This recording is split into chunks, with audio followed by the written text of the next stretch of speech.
All right, welcome to the first ever Lutheran Communicators Digital Conference. My name is Seth Hinz. It's my pleasure to welcome you today. I'm just thrilled that this conference is happening and just so thankful that you're spending this afternoon with us and learning about church communication. I'm excited about all the speakers we have and for all the information that's going to be shared today. This conference was born out of an idea that came up in the Lutheran Communicators Facebook page. It's something that started in 2013. Just as a little chat between some people that were Lutheran and communicating in the church, and it's kind of grown from there. And I've just been excited to kind of do this thing for a few years now. So to have Peter, Frank, and Andrew Osborne working with Communicators Technology Solutions to kind of help make this thing happen, I'm very thankful to those guys. And so I guess the reason we're here, we're facing several new realities in church communications, and I think we're all kind of aware of that.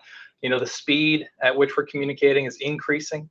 It's kind of unrelenting at this point. You feel like you always have to be pushing stuff out and creating new content and making it great. The number of platforms that we have to use to reach people is increasing. Are we texting? Are we Facebooking? Are we tweeting? So what we're doing here is we're going to step back from the day-to-day grind of what we're going through and hopefully evaluate the opportunities that your church has in church communication. And explore some new tools and some new strategies where we can start looking at, from a higher level, at the things that we're doing every day, and then go back down to the nitty-gritty of it and really find what's going to be effective for us and our church as we try to reach the community around us. And so that's why we're here. This is specifically for kind of churches in the Lutheran context. So this is geared towards you. If you're here for that and you're communicating with your community, this is for you. So thank you for being here with us today. One new reality we're facing is the role of church communicator. And whether you have that position at your church or you are the pastor or a volunteer and you are doing church communications, the actual need for that position is growing, and we kind of want to evaluate that today. And so that's why we brought on today Evan McBroom. Evan is joining us from Indianapolis, Indiana. He's the founder and chief culture officer at an organization called Fishhook. And Fishhook partners with churches and ministries to provide creative services and innovative communication strategies. At any one time, they are kind of working with 30 to 40 churches. They've worked with hundreds of churches since their founding in 2003, and we couldn't be more excited to have Evan sharing with us today. So we're going to welcome Evan. Evan, thank you for being here. Seth, thanks so much for having me here, and just so excited. Not only do I love Lutherans, and we've had the opportunity to work with a number of great churches from your tribe, but also I love Michigan. Really, favorite states are Michigan and Colorado. We spend probably half of our vacation dollars in and around Higgins Lake and up and down Lake Michigan's great cities. So super excited to be here today. And what we're going to do is we're going to go look at some of the emerging trends. Emerging trends was kind of my assignment on this. And what I did is I turned to our team and said, guys, in each of your areas, whether it's web, design, strategy, what are the trends you're seeing? And so this is more than just my input. You've got the input of several folks. And so I'm excited to share that with everybody. And I think I'll share my screen. We'll go to my slides, if that's good with you, Seth. Sounds great. Thanks, Evan. All right, you bet.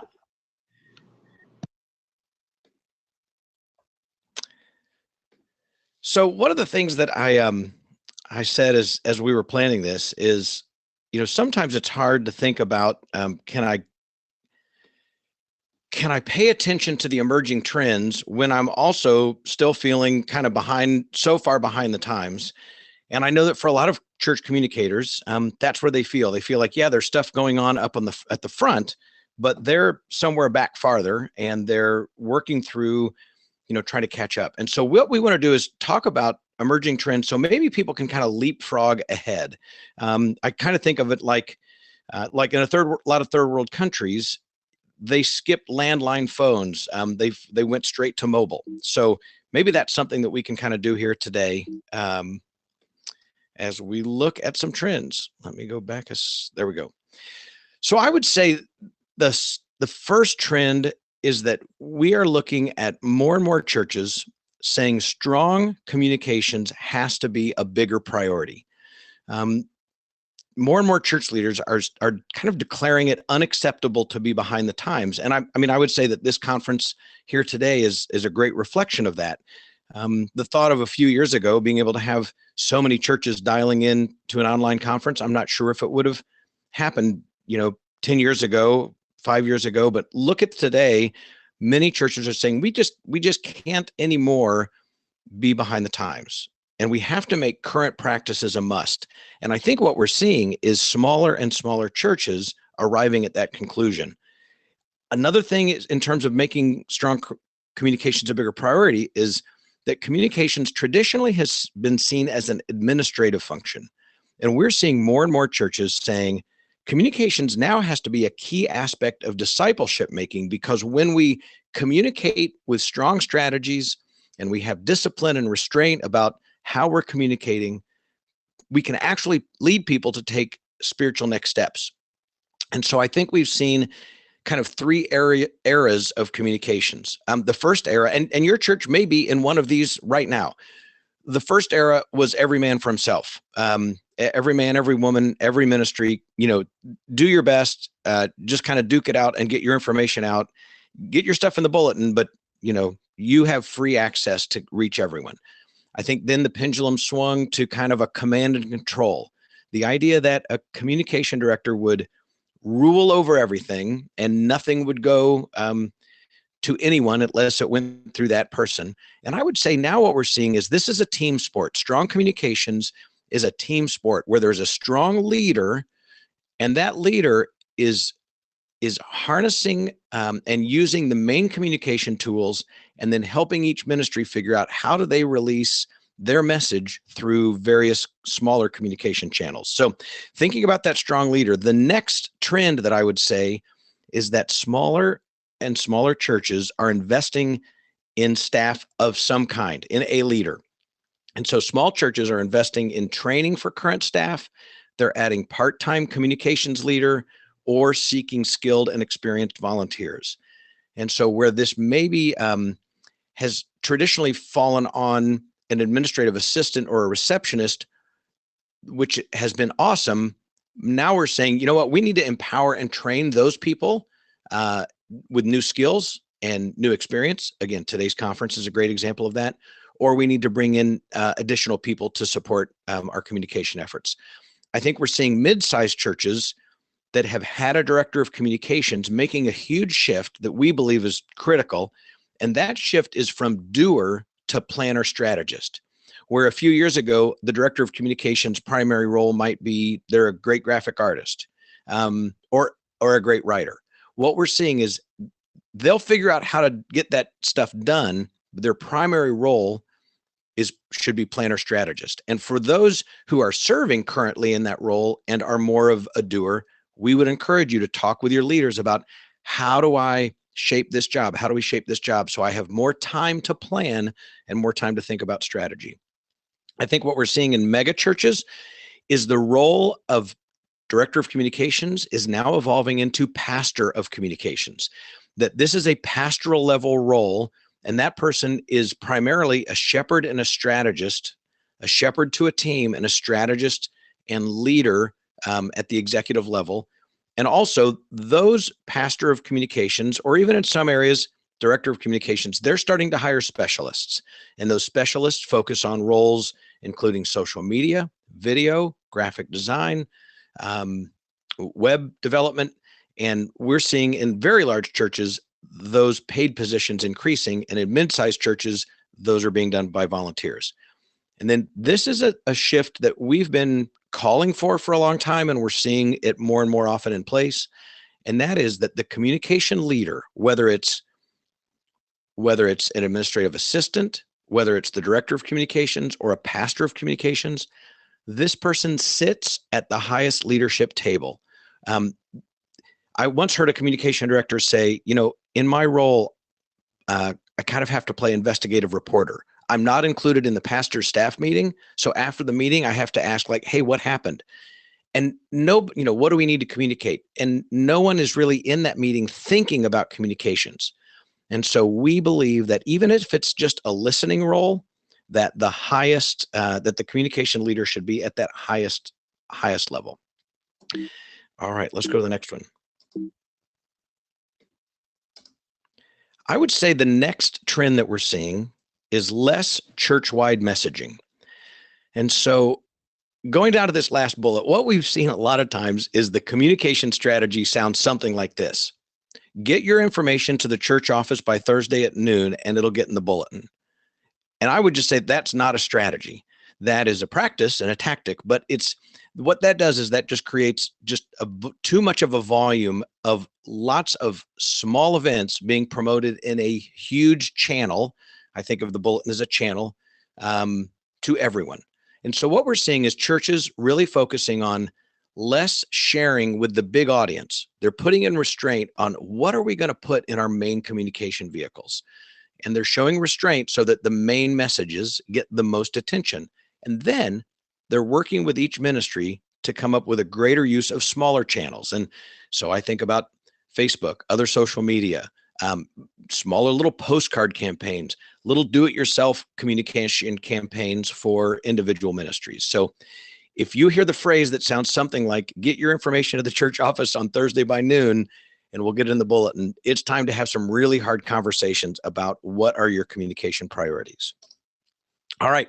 I would say a next trend is that we're really in a season of ongoing website improvements. I just got a call from a ministry yesterday. They said, it's been 4 years since we updated our website. Do you think it's time? And I would say more than time. I would say that the length of time between major website either refresh or relaunches is narrowing and shortening. And so those time between major website relaunches is shortening, and there's a real emphasis on always fresh and current content. And also we're seeing a move to content on the website that is helpful for people's lives, whether people are attending your church or not. And we'll talk about sermons and lengths of sermons online in just a moment, but we're seeing churches start to say, hey, we've got a lot to offer people, whether they're Christ followers or not. We have a lot to offer to help them in their life. And maybe we can get some of this online in content, in our blogs, in our videos, and develop a relationship with people online before they even contemplate looking for a church.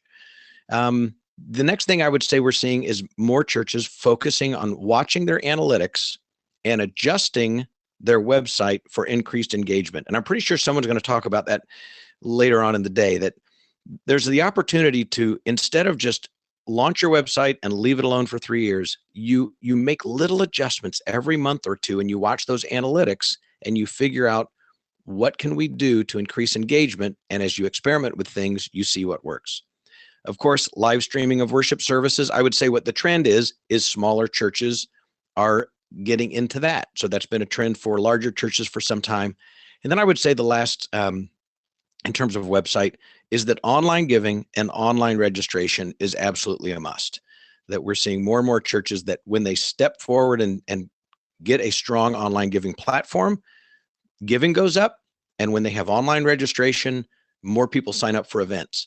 And that, both of those items are when I talk about communications having a strong tie to spiritual next steps, being able to register online is really critical for someone taking a next step to join the women's conference, go to a youth event, sign up for a recovery group, etc. So, all right, next trend is I think we're seeing a repackaging of sermons for online presentation that is different from the whole sermon. When you think about most churches that post their sermons online, whether it's video or audio only, it's usually the whole thing. I mean, they may or may not have the music, depending on their copyright, what copyright license they have. But in essence, they're typically posting 25, 35, 40-minute sermons. That is awesome for the highly engaged, highly connected church member or church goer who has missed a week or missed a couple weeks or has moved to another town and wants to listen to a whole sermon. But I mean, if we just each look at our own lives, time is tight. More and more, again, I just encourage you to look at your own life on this. We read, if something is too long to read, we won't read the whole thing. If something is too long to watch, when we click on a video and we look down at the bottom, and before we even click start, we see how long the thing is. If it's like, oh, that thing's 6 minutes long, I'm not watching that. So the idea that someone who is checking out your church or starting to investigate church, that they would watch an entire 30-minute sermon, that's a really high barrier. And so what we're seeing is churches wisely cut down the length of the sermon to more of either a highlights or a particular point they're trying to make within the sermon.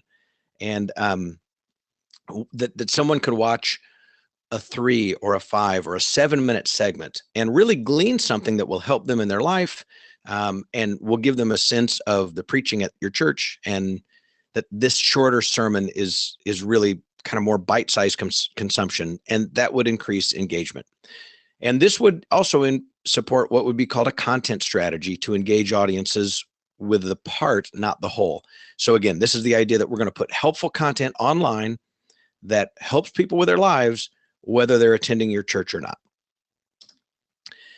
All right, let's talk about some trends in Facebook. Facebook, I would say we really would call it a preferred channel, but it's always changing. And many churches have struggled over the years to make effective use of Facebook. For many, it's been just kind of a promotional billboard, and they scratch their head like, why can't we get comments? Why can't we get more people engaged? And it's that effective use. And again, I believe this will be talked, and there's lots of resources online to help you figure out how do you, develop an editorial calendar? How do you go for engagement? How do you talk about more than just the next event?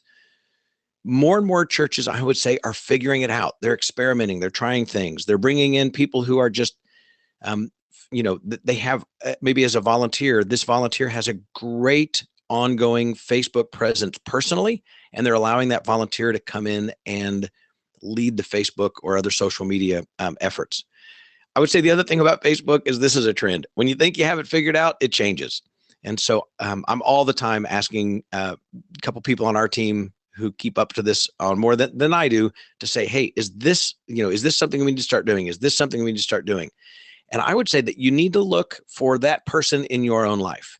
So I'm not a digital native. I'm 52 years old. And so while I'm very active in all this, this was not my native language. So it's really important for all of us to find what I would just call would be a digital Sherpa. Find someone who is very likely younger, very likely they're a digital native, and you have that person come alongside and help you figure things out as they change. I think we're also seeing a big trend in that leaders are being more and more selective about their various social media channels. And what I mean by that is, I think there was a pressure earlier on. We have to be on Facebook. We have to be on Twitter. We have to be on Instagram. We have to go figure out Snapchat. And I think what we're seeing is go where your audience is. We're seeing leaders say, I'm going to go, we just don't have a lot of people on Twitter. Well, then don't bother trying to create a Twitter audience. If your people are on Facebook, go there. If your youth group is on Instagram, go there. So we would just say that I think we're seeing a trend that more and more church leaders are picking a channel or two and focusing on what they can do really well. All right. I think the next trend, this is super exciting for me. In my early career, I worked in a big video production house. So, these days, you, me, and $10,000, and we can be in the video production business in a big way. Back in the days when, before video equipment got so affordable, it would take tens or hundreds of thousands of dollars to get into the video business in a big way. Well, people are literally carrying around production studios in their pockets. Mobile platforms now have incredible cameras, good audio, even editing software. And so you can use this production studio that's in your pocket for an incredible opportunity to tell stories and to create promotional videos. And because people are consuming so much mobile video online, it's acceptable. It used to be there were like two qualities. There was what professionals made, and then there was, the junk people made on a VHS camera at the home. And there was a huge difference. And now it's so acceptable. Watching video online is so acceptable that the quality, you need good sound and, some good production basics, but you can produce actual legit testimony videos, promotional videos, small group curriculum, literally on a mobile phone. There's no crew to have. There's no scheduling. And again, so lots of ways to use the video. And I would say this is the other, and this next piece may be kind of a hard pill, and it's also probably, would create a lot of debate. But I would say video-free worship spaces, in other words, sanctuaries that have no ability to play video, are, not a dying breed. They are a dying breed. That you no longer. Well, here's an example. This weekend I was in a church. Actually, this was at some colleagues of mine were at Cornerstone Lutheran Church in Indianapolis, or in Carmel, and they have two. I'm going to point this out. They have two worship services, one in a space that doesn't have video and another in a space that does have video. And a ministry opportunity was presented, and the response in the room that had video was so much higher. And it's just an incredible illustration to say, so many people are like, video just has the power to communicate in a way that nothing else can. And so I would just say, if you're in a space that doesn't have video in the worship space, if you're in a church that doesn't have video in the worship space, the ability to present and play videos, that's something that really should be a big conversation. Okay, the last thing on video, and that is that Facebook is giving preference to more and longer videos. Our research is showing that they are probably heading toward something that would be online video, maybe not exactly like Netflix, but the way the algorithm works is they are rewarding video more than pictures, and they are rewarding longer format. And so that means it's being pushed up into people's feeds higher. And so I think that's an important thought to move towards. All right, so what are some next steps? Because that was a lot in 18 minutes, 7 big trends. I would say, have hope. And as I was talking the other day with someone, how do you eat an elephant? Well, you do it one bite at a time. So have hope. And I believe that as we look at what's going to be presented the rest of the day, we'll go from, oh my gosh, that was a lot, to, wow, there's some real answers. I'm going to direct you to just a few resources real quick. First, there's a staffing download for the staffing conversation. There's a job description that we've created that is probably not perfect for your church, but it could be a good starting place for the communication director's role, whether that's staff or volunteer, and whether you have that official title or not. So I would encourage you to download that. The next is I talked about the need for training.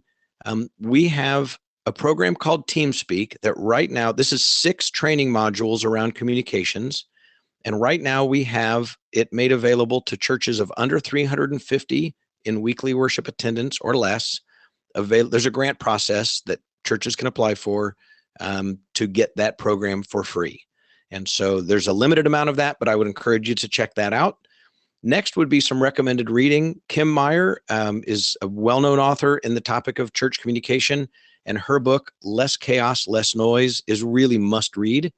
And then finally, we offer a bunch of absolutely free resources at fishhook.us, and we would love for you to download those and digest and use and make the most kingdom impact out of those resources as you can. And that would bring us to a close on 7 big trends in church communications. Seth? Awesome, Evan. That was fantastic. Thank you very much, everyone. That was a lot to take in. Evan gave us some great information there. Just a quick reminder that Concordia Technology Solutions is going to have everything up on their website following, including this presentation. So, Evan, thank you very much for everything you just gave us there to chew on. You bet. I'm going to hang out for a while longer because I want to hear Bill and Peter, if that's all right. For sure. All right. Sounds great. All right. So next up is Peter Frank. Peter Frank serves at Concordia Publishing House as Senior Marketing Manager for Church Supplies, which includes Concordia Technology Solutions, the Church Management Software Division. I think I got that all, Pete. I think you got it, Seth. Okay. Just a quick word on Pete. Pete continues to amaze me at the depth of understanding he has for content marketing. If you ask him about HubSpot and inbound marketing and content frameworks, He could go on for days, and it's all good stuff.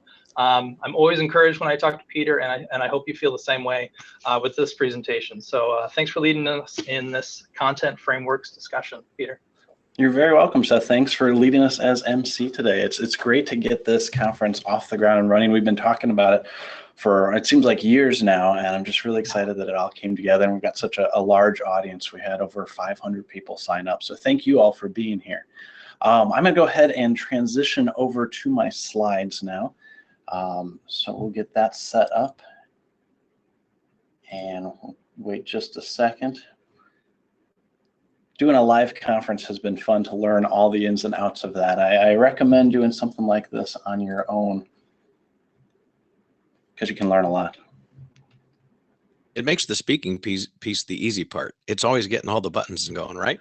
There we go. That's right, exactly. The speaking part is not a problem at all. All right, so I think I've got us up and running, showing my screen. So we should see the title slide. So today I'm going to be talking about content framework in the church. And what that means is kind of a different term, but I'll get into that in a second. Before I do that, a little bit more about myself. Seth did a great introduction. I put my contact information out there. I love to hear from people in the field who are working in churches, doing communication, using technology in the ministry. In fact, right before we got on, I got an email from somebody who'd been attending some of my training sessions. Now, would you mind taking a look at our website and give us your feedback? And I'm excited to do that. So please go ahead, send that to me. I won't get back to you as quickly as I'm sure I would like, but I'd love to see what you've got. A little bit about me personally. I've been married to my wife, Laura, for 10 years this week. We're celebrating our anniversary on Friday, so I'm headed out of town after this. We've got two wonderful kids, Sawyer and Melody, and I think I've got my monitor too high. You can't see all the pictures in the background, but I built my first church website about 17 years ago, and since then I've been hooked on communication in the church, leveraging technology. Back then it was kind of a new thing, and I was a teenager, and of course the churches use the teenagers to get their website up and running, and I think that's still true for many today. But it was a great way to get me interested in the ministry and in communications. So I encourage you to do that with the youth in your congregation. My actual education background is in theological languages, so a little bit different than you might expect. So didn't learn HTML in those theological languages. So today we're talking about content framework, and what is a content framework? So it's an organized manner of distributing your content across all of your communication channels to lead your audience through a defined journey map. And that's a very complicated way of saying it's a strategy for sharing content. I mean, that's really what it comes down to. Now, a few definitions as we begin. So what is content? Content has kind of grown a big name over the last few years. You may have heard the phrase content is king. That's thrown around in marketing circles quite a bit. Content is the value you are sharing. And that doesn't necessarily mean written, although that seems to be the most common. But as Evan was talking about, video has become the big piece of content now. And there's still other things, photos, I mean, with social sharing and everything else, that's all different content. And when you think about the content that you produce in the church, there's a lot of it. And it's a lot that you do on a regular basis without even necessarily thinking in terms of communication. But when you think about your sermons, your Bible studies, Sunday school lessons, devotions that you might lead at staff meeting, all of that is content, and it has value for your audience, no matter who they are, and you can contextualize it. So that's one of the things we're going to talk about, is how to distribute that content to the right audiences. Next thing that we're going to define is channels. Channels are the places you share content, and these are becoming more and more as we go. Social media has just allowed content to take on a life of its own, and we have content creators all over the places. You have content creators in your church who aren't on the staff. As you think about the members and what they're sharing on social media, either about themselves or about their faith life, that is content that is out connected to your church because of who the members are. Maybe things that you can own, that you manage, like your email newsletters or your website. Those are different channels for you to distribute content to your audience. And so as we look at these channels, we're going to give each one kind of a different purpose for how they share content. And so the framework then becomes the way you choose what content to share on each channel. And it's an idea that I heard from Chris Brogan. He's a well-known speaker and blogger and just a fantastic communicator. He's written a number of books. It was at a local digital marketing conference, and he was a keynote speaker. And this was just something he kind of set as an aside during his presentation, this idea of a framework. And that's the part that really struck home for me. And so after I got back, I looked up all his stuff online, and I found a post from years earlier where he really dug into this idea of a content framework. And so I've taken that to apply it in the church context, and that's what we're going to look at here. So first off, there are different phases, and the first phase is what you call your outpost. Your outposts are places where you have conversations, and you see the definition there: short format, two-way communication. Now, this may be social media. That's the most primary way of two-way short communication. So Facebook, Twitter is still relevant today. Instagram, there's plenty more. I mean, Snapchat is becoming more and more relevant among certain audiences. You know, others like LinkedIn and Pinterest, maybe not as much for the church, but certainly within day-to-day life, people are using that. But think about your church and how they're using social media, or how you're using social media, I should say. Is your Facebook account just a bulletin board where you post information out for everybody to see, or are you actually engaging with the members of your congregation?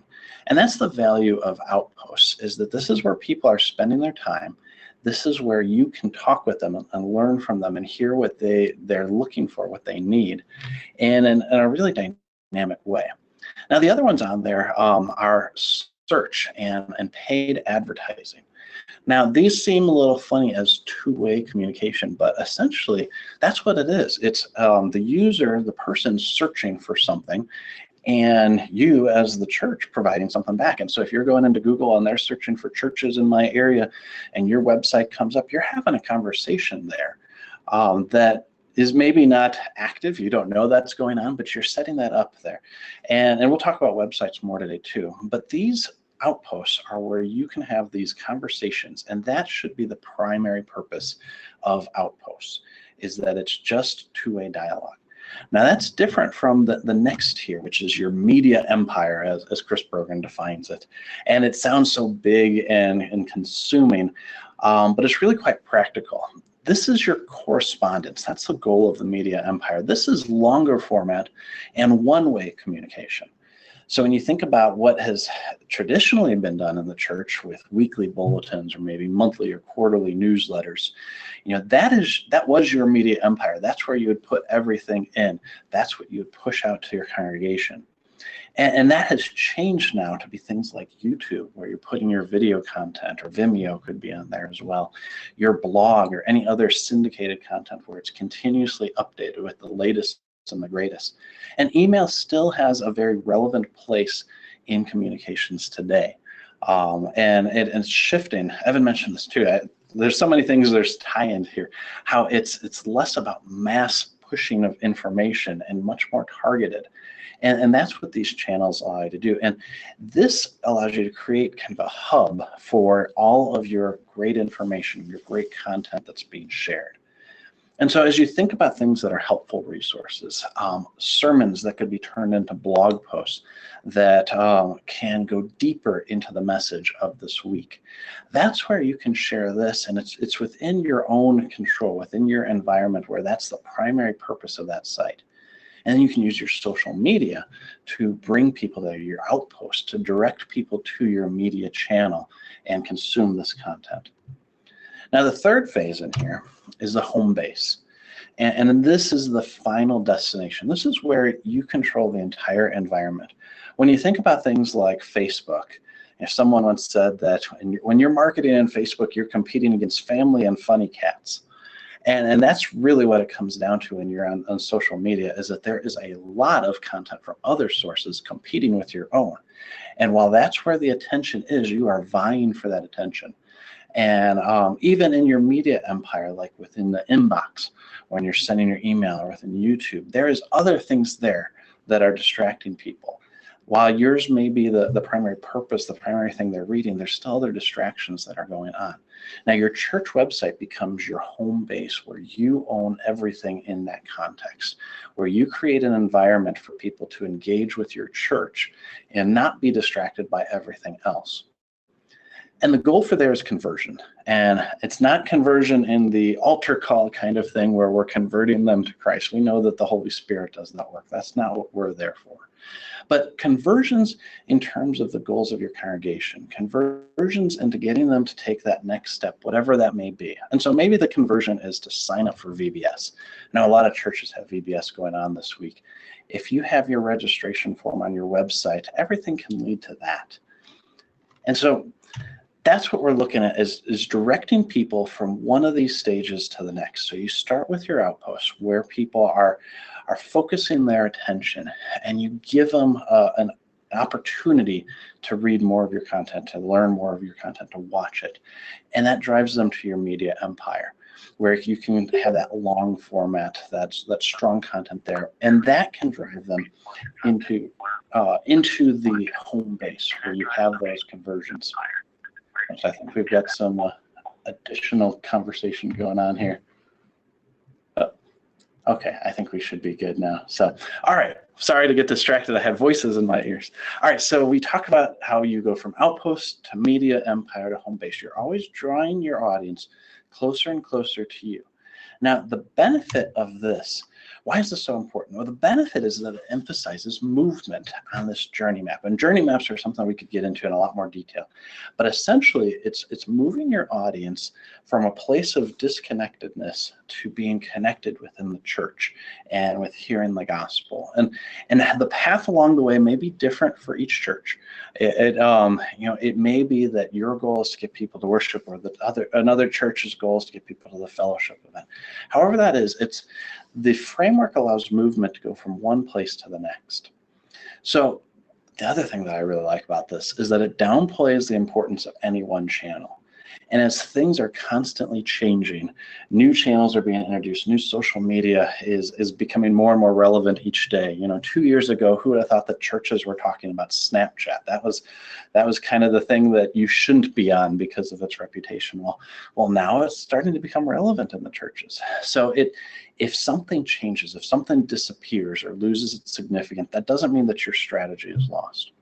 It gives each channel a specific purpose. And so rather than trying to post the same message and get the same results on all different channels, you're leveraging each one for their strengths rather than trying to make it play the same game. And so when you share something on Facebook, you know that the results are going to be different than posting something on your blog. Lastly, it allows you to give each message a clear call to action. That goes back to that movement, a call to action where there's a next step, a logical next step for the end user to move. So they're moving from social media to your media empire, to your website, ultimately to conversion. So here's the framework in action, and just showing it in a little bit of a broader view. What I would recommend is, as you put together campaigns, start to template this out so that it's easier, so that when you're launching a new event, let's say a new children's ministry event, you can start looking at it and say, okay, what are we going to do from a search or a pay-per-click standpoint? How do we want to frame this site so that people can find it in Google? And from there, what do we want to do on social media that will direct people to that? Maybe it's content about things to do in the summer with your kids. And so you want to share that on Facebook to get people to your blog. And from there, you can talk about your VBS, which takes them deeper into your website where they can register and convert. And so you're going from conversations to your correspondence, that one-way push, all the way to the conversions. So using the content framework, how do you go about doing this? Well, first you define the end goal and work backwards. So what are those conversion points in your church? Where is it that you are hoping your members will move, or your visitors will go? What's that next step? Define that and then work backwards. Establish those desire movements, those call to actions that you're going to have people to take the next step to. And that shapes what you will share. create enough appropriate content, and enough is such a vague term, but that really will vary depending on your church and your situation. What is enough? Well, it's enough when you get the results that you're looking for. But it's enough to keep it interesting, to engage the reader, to engage the viewer, to engage your audience.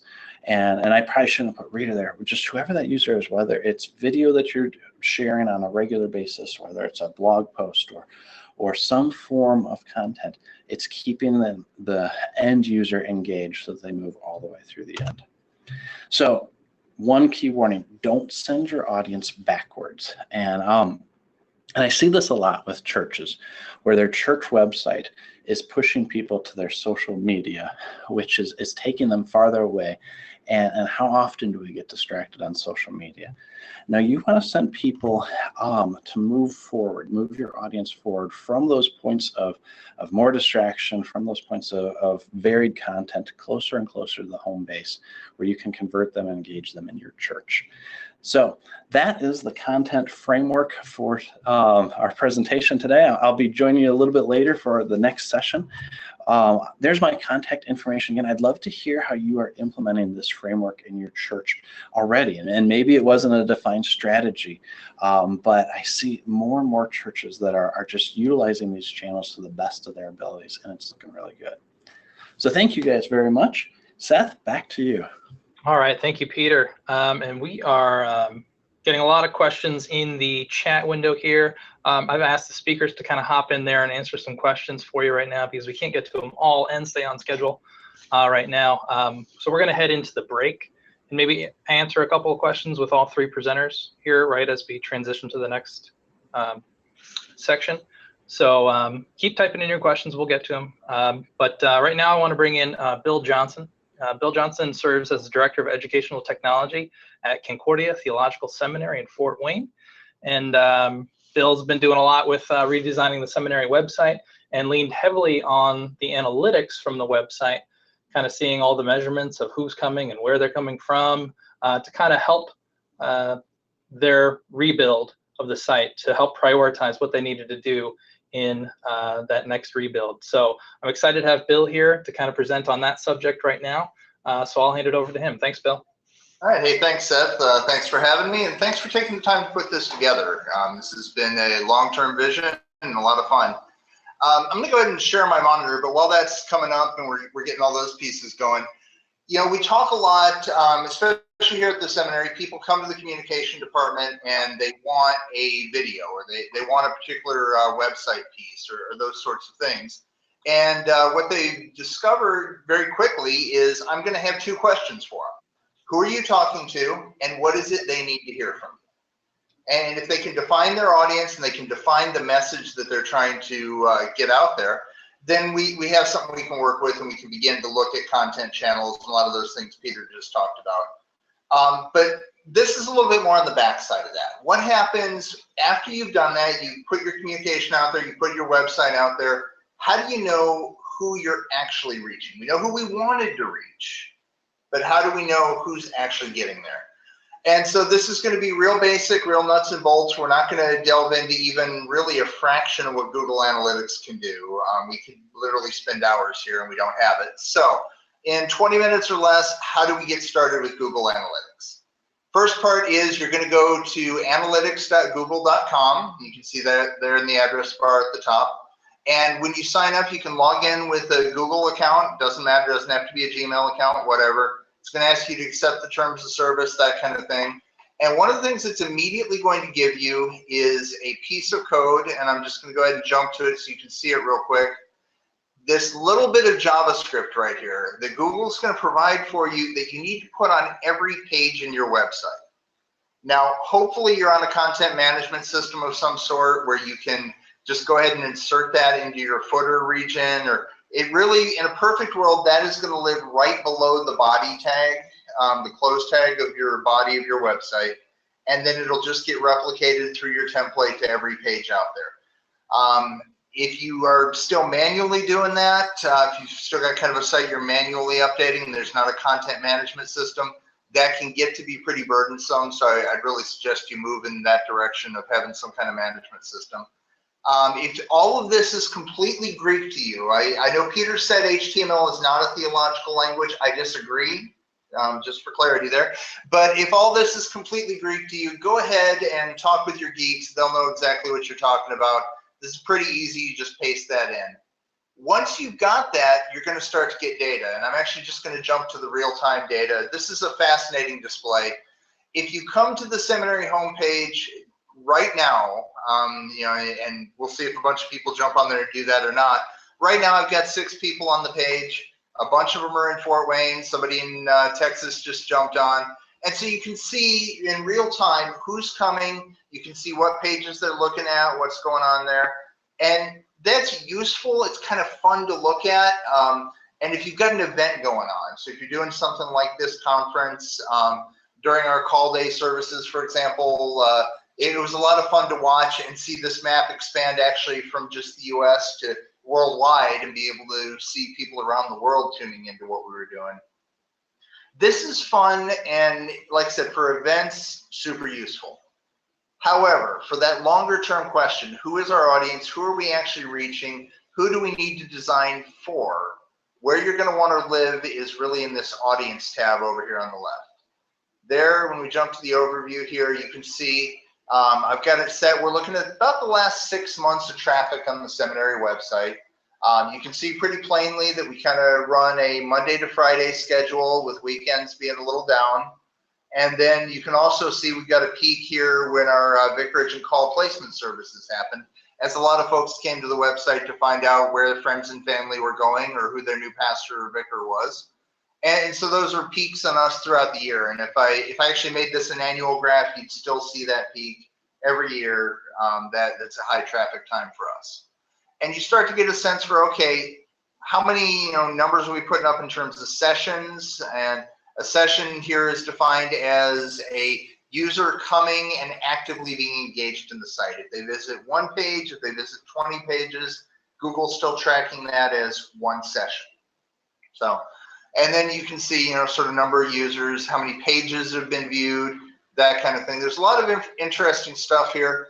One metric that's not immediately intuitive that you want to pay attention to, though, is bounce rate. Those are the people who come to your page, hit one page, and bounce right back out. And those are people where whatever it was they were looking for, whatever they were trying to connect with, they didn't find. Ours is higher than perhaps most, simply because so many of our campus computers have the seminary homepage as the homepage in the browser. And so it doesn't matter if you meant to come here or not, you're going to come and then you're going to go off to Google or whatever it is you were actually looking for. So that ends up inflating us a little bit here. As we started to redesign the seminary homepage, we really wanted to take a look, A, from an audience point of view, but then B, from a content point of view in terms of where were those audiences going? What were they chasing after?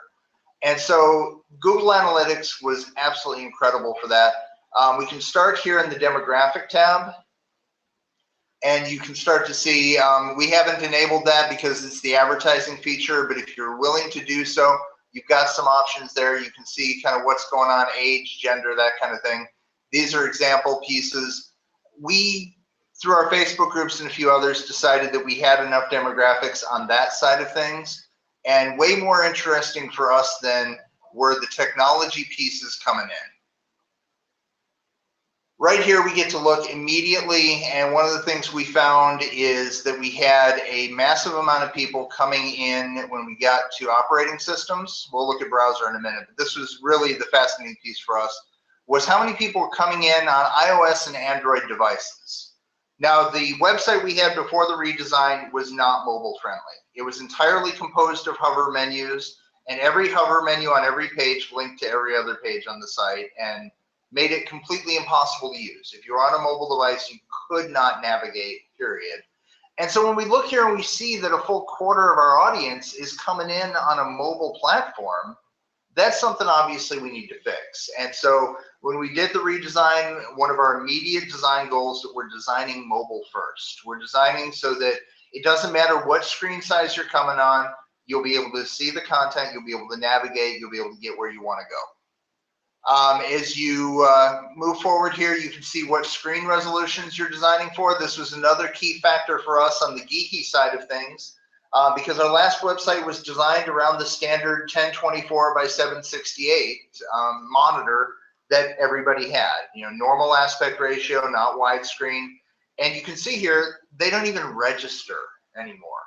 And so when we were designing the desktop experience, we went ahead and went for the 1280 width and decided to make that our standard for if you're experiencing and consuming the content on a desktop computer, on a laptop, chances are you've got the screen real estate to be able to work with it. And then if not, if you're on a mobile device, if you're in some of these smaller resolutions, then the site will degrade gracefully and rework the navigation to respond to a mobile environment. You can see then what browsers people are coming in. This is pretty standard right now. A lot of the traffic on the web is living in Chrome. You're seeing Safari also coming in, and that's really being driven by a lot of your iOS devices, obviously your Mac install base. Interesting with that, both Chrome and Safari use the same backend WebKit rendering engine. So if you're able to design around those two platforms, then you've got a really good baseline for being able to fix or tweak anything happening in Firefox or Edge. And if you absolutely have to support Internet Explorer, I'll pray for you, but that's about the best we got there. So on the technology side, you can very, very quickly, just by adding that little bit of code, be able to come in and see what's going on, what's happening, and get a sense for who your users are, what kind of technology they're coming with, what kind of needs you need to design around. Take a look here at the geographic stuff, because you can also see then what's going on language-wise. The vast majority of our users are coming in with English. Got a few Russian, Portuguese presence. Part of this is coming in because we do a training program for missionaries around the world, and so as a result of that, we do get a lot of global reach from that and our graduate program. When we go into location, you can start to see what does that look like lived out on a map. Well, you can see we're not big in Greenland. It's life, you can't hit every audience. But vast majority of our folks are, of course, United States, Canada, and then you can click into any one of those and you can start to get a better sense. Of course, Midwest Heartland, that's a big place for Lutherans, big place for our audience. And so we can start to get a sense of that as well. Geographically, where are these people located? Chances are most of the traffic for your church website is coming out of your town. But at the same time, if you've got programs or content that's having a more global reach, a much wider reach, then you're going to have the ability to look at that to see kind of where you're hitting, where you're missing, and what you can do with that. In terms of audience, there's a lot more here, but I've got 8 minutes or less to cover all of it. So we're going to jump to acquisition. Acquisition is the question of how do people get to your website? All right, fine, we know they're hitting there, but how are they getting there to begin with? And so you have, the organic search, which is they're searching on Google or elsewhere, and they're being directed to your site in the search results. This is actually a change. I'm actually kind of surprised by this. For the longest time, direct was really our top hit on that. So this is a change, and I'm going to have to, when we're done here, I'm going to have to go explore that a little bit. Direct is people typed in your website address. They knew where they were going. They went to their address bar. They typed it in, or it was set to their homepage, whatever. They didn't get there through a search engine. Nobody emailed them a link. It wasn't social media, anything else. They just went ahead and put it in. Referral is very often, I believe, coming out of email. I'd have to see how Google defines that one. It's not a category I know as well. Social media is, of course, your Facebook, Twitter, etc. Digging into that, you can see the primary Facebook presence for the seminary is that we live and breathe on Facebook. We haven't done a lot with a lot of the other social media networks because we found that most of our core audience really does spend most of their time on Facebook. And so it's a great place for us to connect with the people we're trying to reach at this point. But you can go in here into any of these and you can see kind of what's going on. You can, even if you want to dig a little bit deeper, we can dig into Facebook here. And let's see, can we show a secondary dimension for destination page? All right, and so I can break this out and I can see, okay, not only are they coming from Facebook, but where are they ending up? Well, a lot of the traffic's going to the seminary homepage, but we also had a massive group of people that were coming for the call services. Big surprise there. Like I said, that's our big traffic spike. But then we also, have our daily chapel, and we'll get to that in a minute. That is really one of our content leaders in terms of our web strategy. We discovered very early on that when we were redesigning the site and we wanted to define our core audiences, we had, of course, future students, people who are coming, interested in coming to the seminary. We had donors, we had the church at large for whom we provide a number of resources. But then we also, when we were looking at the analytics of our old site, found that one of the places that didn't neatly fit into one of those audiences were our daily chapel live streams.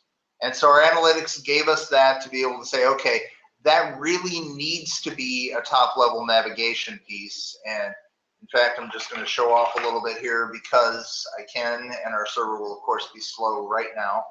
But our top level navigation, we immediately went and reflected that. Is God calling you, future students, donors, people who are supporting the seminary, resources for the church, and then daily chapel, which isn't really quite, like I said, just a narrowly defined audience, but it was such a drive for traffic to the website. So many people were coming and consuming that content that we knew we had to have it front and center, and so there it is. You can dig through this in all kinds of ways to see where traffic's coming from, but this will give you a sense of what's working on the advertising side, where are people seeing your content, clicking in, making that conversion over into your website, and then you can adjust accordingly. If you find Facebook advertising, Facebook isn't where your audience is living, great. Make the adjustment to what you're doing to drive traffic to your website. All right. 4 minutes or less for the most important tab in my mind anyway, behavior. When people get to your website, what are they doing? What happens when they actually arrive at your site? And we can see right away that they're landing on the home page, and that's a full third of our views. But then right after that, they're going to Daily Chapel, they're checking out the resources we provide, they're coming future students, they're looking at information about the MDiv program, the Deaconess program, our graduate programs, or they're checking out events. That's the top 5 right there, and that's really not a huge surprise for us. Like I said, just great content in terms of figuring out what's driving people. More interesting than that, though, if you're looking at your church website, pretty much everybody's arriving on the homepage. Great, wonderful. But what happens next? That's where behavior flow is just the place to be. All right, and what this is going to do is it's going to paint a picture for what happens. All right, so the vast majority of our people come into the homepage, and like I said, because we've got computers for all our faculty and staff set to the seminary as a homepage, we see a big drop-off. Not everybody's necessarily, when they open their browser, wants to browse the seminary homepage. But you can see, a lot of times they're coming from that, they're going to Daily Chapel. Sometimes they're arriving on Daily Chapel. They bookmarked it, something similar. Same for resources. You can see some of those other options there. But we can see, all right, so they're coming in and they're coming to future students, for example, and then they're looking at pastoral programs, and the top pastoral link is MDiv. And you can actually trace the journey all the way through. How are people coming to your site? How are they behaving once they get there? What's the traffic? Where are they interested? Another interesting example is people are coming to Daily Chapel, but then from that, once they're done watching chapel, they're also going and checking out our resources page. And so maybe we want to start looking at that resources page as a place to start providing further resources regarding worship, regarding those sorts of things that this audience is also going to be interested in here, to keep them digging that next step further, that next step deeper, experiencing more of the content that's available on the page. So you can do a lot of great stuff here. They've also got your site speed, which is a great tool for your web developer to take a look at. And you can see, sort of your average page load time, that kind of thing. I'll be the first to say that 8 seconds is way too long. I've got some JavaScript tuning I really need to do. But you can go through and you can see which pages are taking the longest to pop up and what's going on there. You can also then use speed suggestions, and we won't launch this because it takes a little too long to really dig at, and I may have clicked it anyway. But anyway, what it'll do is it'll go through and look at your site and say, okay, here's the things you're not doing on a tech level behind the scenes that could really improve the speed of your site. And that's everything from reducing the size of your images to minifying your JavaScript to looking and seeing if some of your page onload events can't be pushed until the site's totally loaded and the document's ready. And yeah, it's going to run through that entire thing. So that's the time I've got. That is Google Analytics in 20 minutes or less, getting your foot in the door. Go in and explore. There's lots of great tutorials online, lots of great options for that. And I'll hang around and chat and see if we can answer any questions as we go here. But you can see it finally finished. So if I click into that, it's going to show me the bunch of suggestions that Google has to go with our homepage. It's more than we got time for today. So either way, dig into that. Let me know if I can be of assistance. bill.johnson@ctsfw.edu. Don't have a slide for it, but you can reach me there, and I'll throw it in chat as well.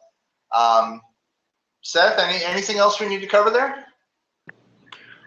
Bill, you dove in there pretty good there. I was learning a lot myself, so appreciate that. If somebody wanted to take that first step with Google Analytics, say maybe today's the first day they've ever heard about it, what is that first step that they would take?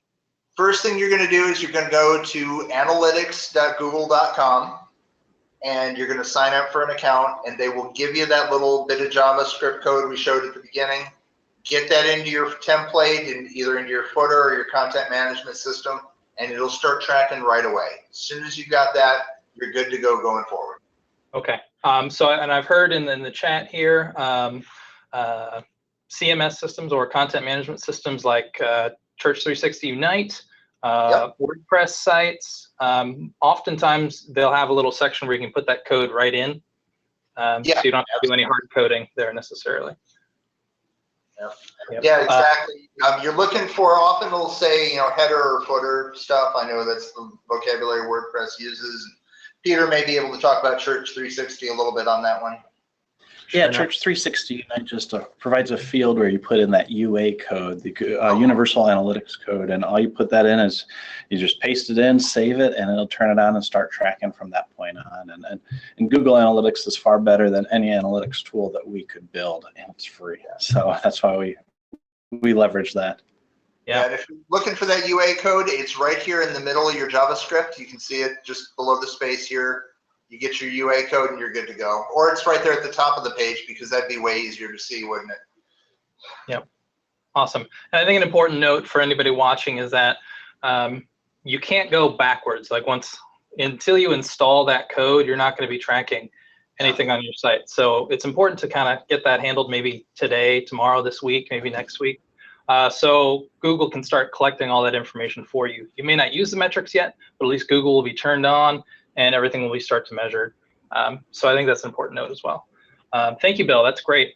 Right before we head into break, I think we're going to address a couple questions that came up in the group just because they were great questions and I want to make sure that we capture them here. Evan, first, you mentioned in your presentation that a fresh build of the website or a constantly evolving website is important for churches these days.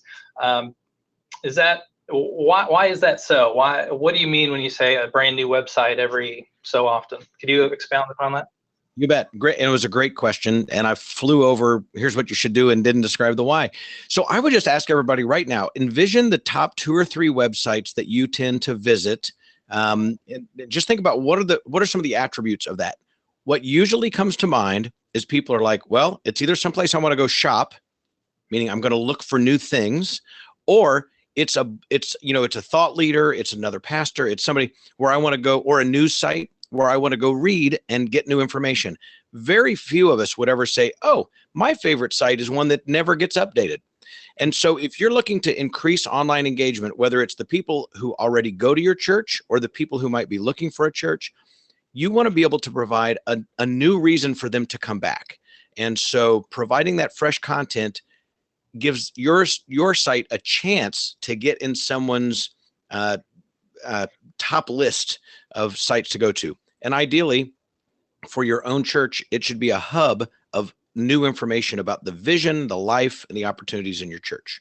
So, excellent. Thanks for that. And so are you saying that we need to rebuild with a new theme every year? Is that what you're saying? Or can you clarify that? Yep. So those would be two different things. One would be the design and one would be the content. Very So the good. content, keeping the content fresh keeps people coming back.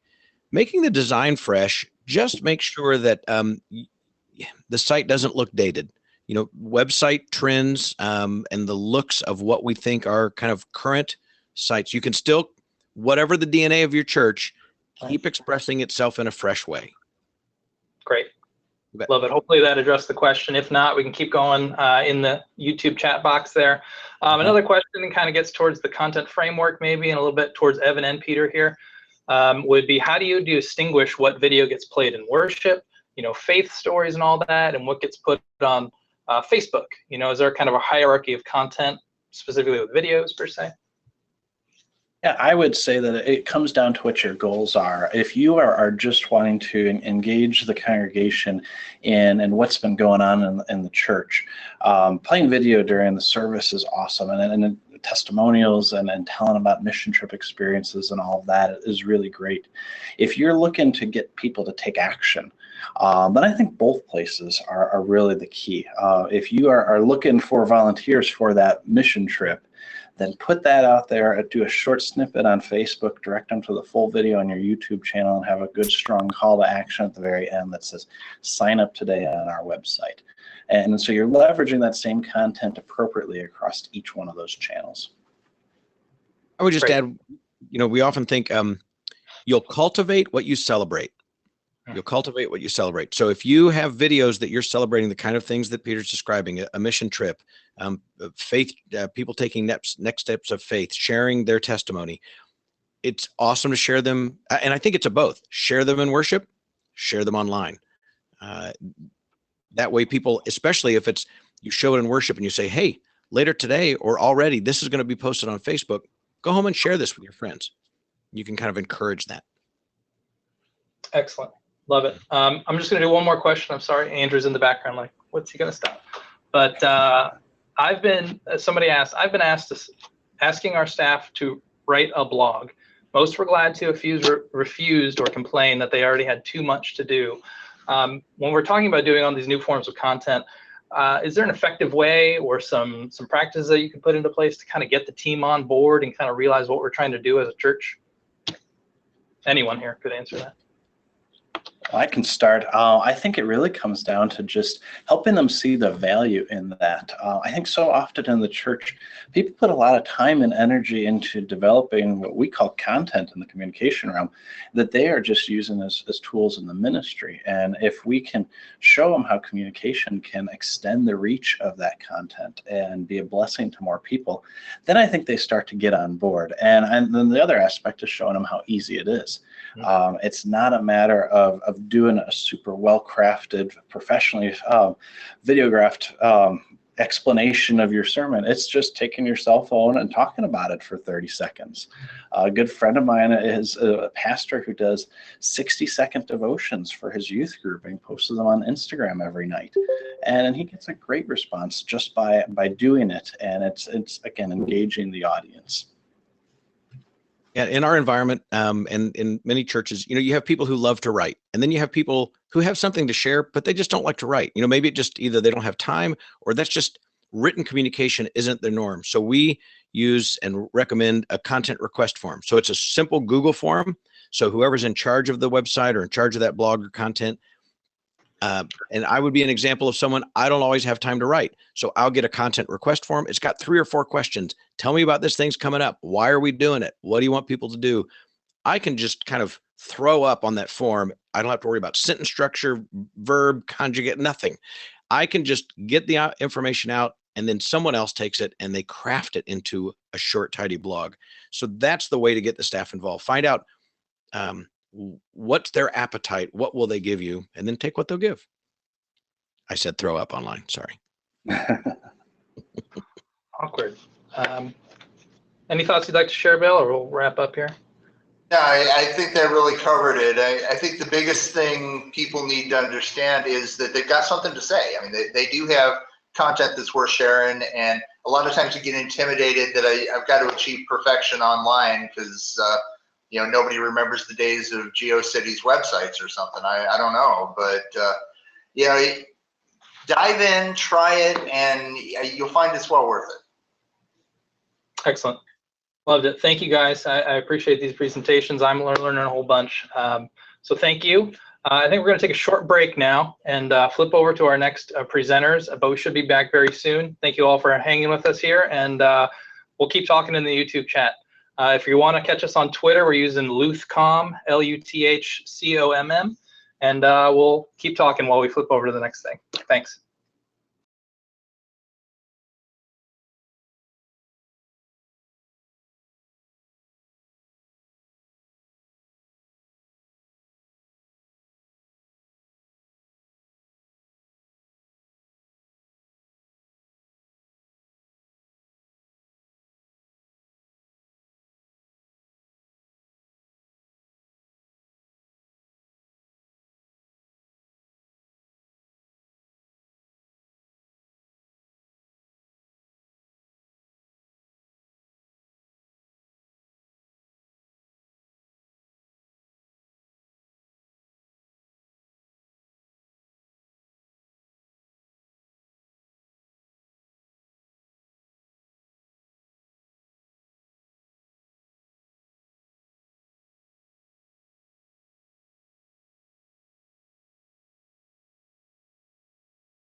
Okay, I believe we are back here for the second section of presentations.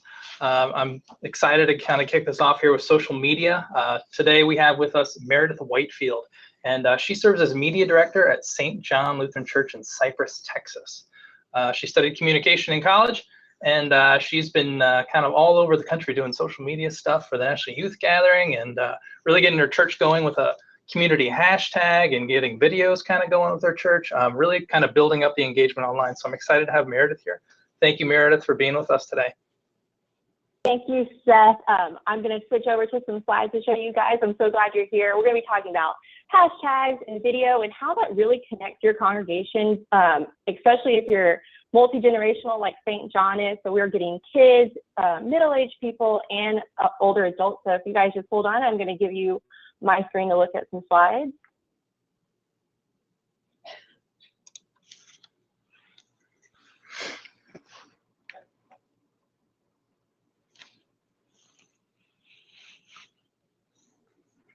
It's a little slow. Just hold on. All right. So like I said, my name is Meredith Whitefield, and I'm the media director here at St. John Lutheran Church in Cypress, Texas, which is just a suburb of Houston. So the first thing we're going to talk about is hashtags and why they're important. I've had a lot of people ask me, what is the big deal about hashtags? Why should I use them? And basically, it just forms a cluster of all this information that it's pictures and text that anybody can go look at. So if you look off to the right, ours is hashtag STJ Cypress, and we've got that on t-shirts. It goes on all of our social media posts. We've got the pastors saying it. We've pretty much plastered it everywhere. We can put it at our Better Than a Bunny Easter experience. We had photo opportunities where people could hold up signs with it, just so I can go, I'm only one person, I can only get so far during an event or during a Sunday, just to see what other people see on Sunday at St. John and what it means to them.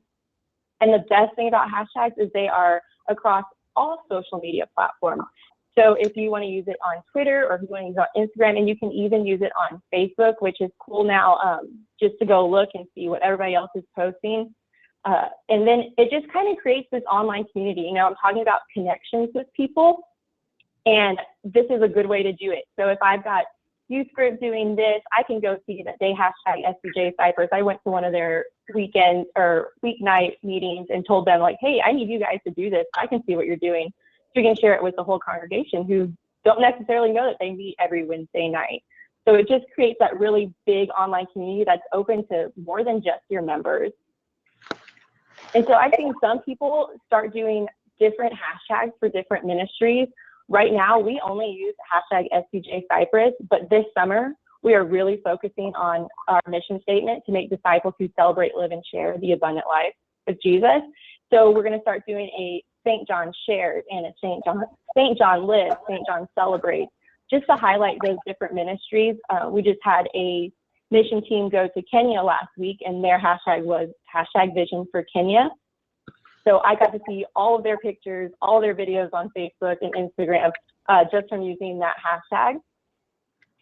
And the best part is you can have 30 opportunities. So if you're on Instagram and you want to do hashtag, St. John Lutheran or hashtag Cypress, Texas, I like to find what's local about our town. So we're close to Houston. So Houston, the tourism board has its own hashtag for people coming to Houston. We've got some Discover Houston. So we play off of that with Discover Cypress, Discover St. John. And we've also got a really good school district out here that has their own. So if we're trying to play to the kids and get them to come to youth night or a public event, we're playing into the Cy-Fair school district hashtag.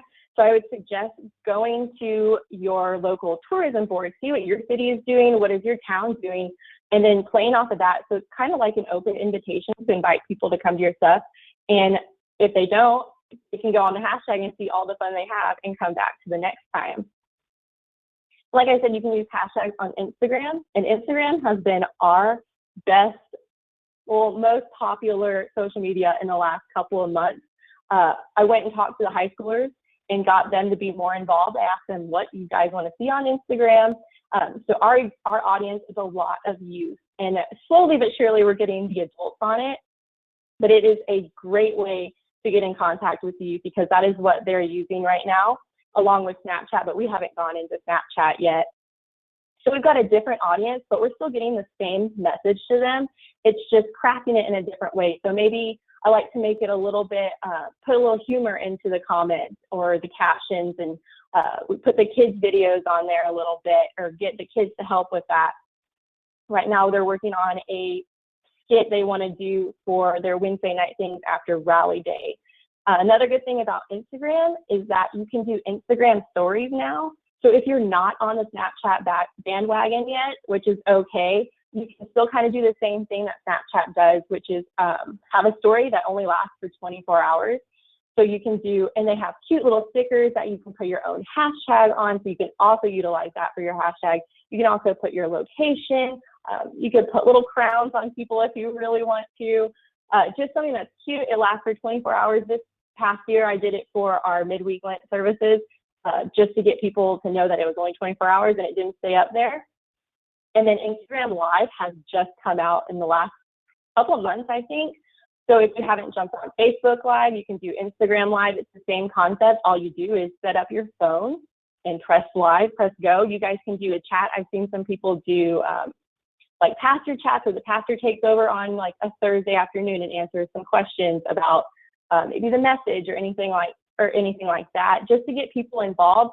It's something that you don't have to be super involved with. You don't have to get on and talk. You don't nobody has to see that you're like typing it or anything, except the person that's viewing it. So a lot of people like to just watch and not participate or be seen participating in it. So it's really fun to do it. I'm looking to do some Instagram Live. We have BBS next week, so that's a really big deal at St. John's. So I'm hoping to get people that aren't involved in our church but follow us. We've got a lot of community people following us, so I'm excited to try that out for the first time next week. If you're wondering what do I post, I ask myself this every single week that I sit down for work. Instagram is great for posting boomerangs, which is another app, and it just takes a burst of pictures and makes them into like this little mini 4-second video that plays back and forth. And they're a lot of fun. Every time I ask the kids if they want to do one, they are really excited to do that. Instagram also now lets you do quote unquote photo albums. So instead of having to make a collage, you can upload, as many pictures. I think it's like 6 or 7. I've seen a lot of people do like 7 pictures that you can just swipe through. It does though, however, you can't make them a certain size. They have to be square, which is kind of a bummer sometimes when you've got vertical pictures, but there's ways around it. I also like to do countdowns. So we've got a countdown all this week for VBS, 6, 5, 4, 3, 2, 1 days to go. We've also got people that use our hashtag and tag us. We can regram them. And it gives them the photo credit and shows that they took the picture, that they were involved.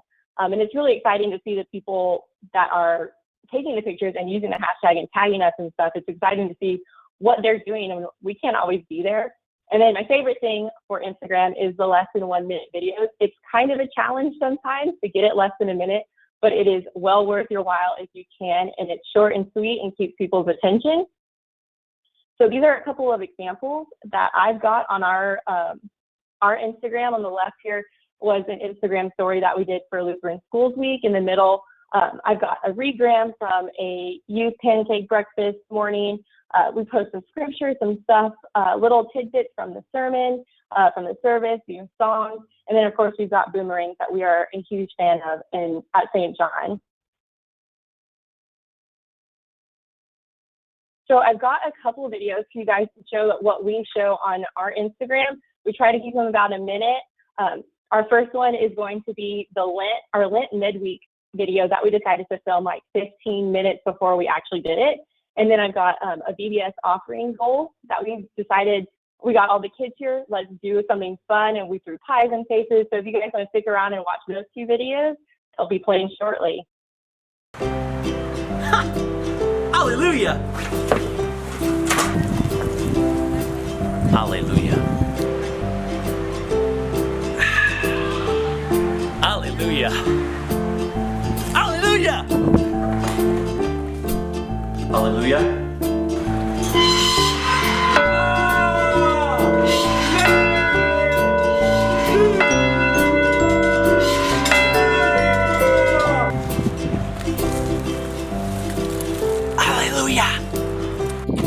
Hallelujah. Hallelujah.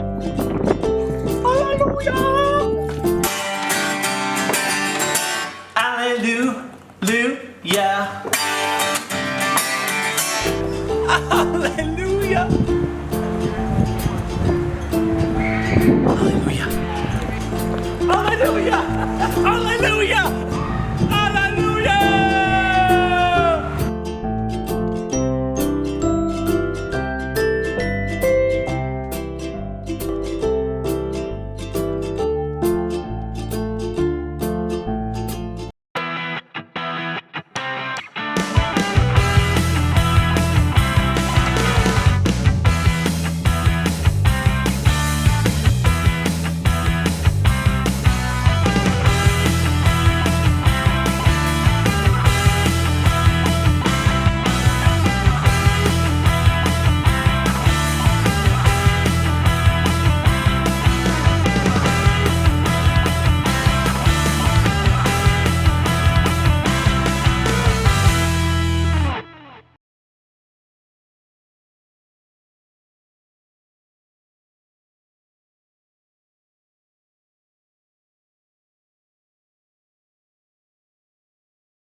The service.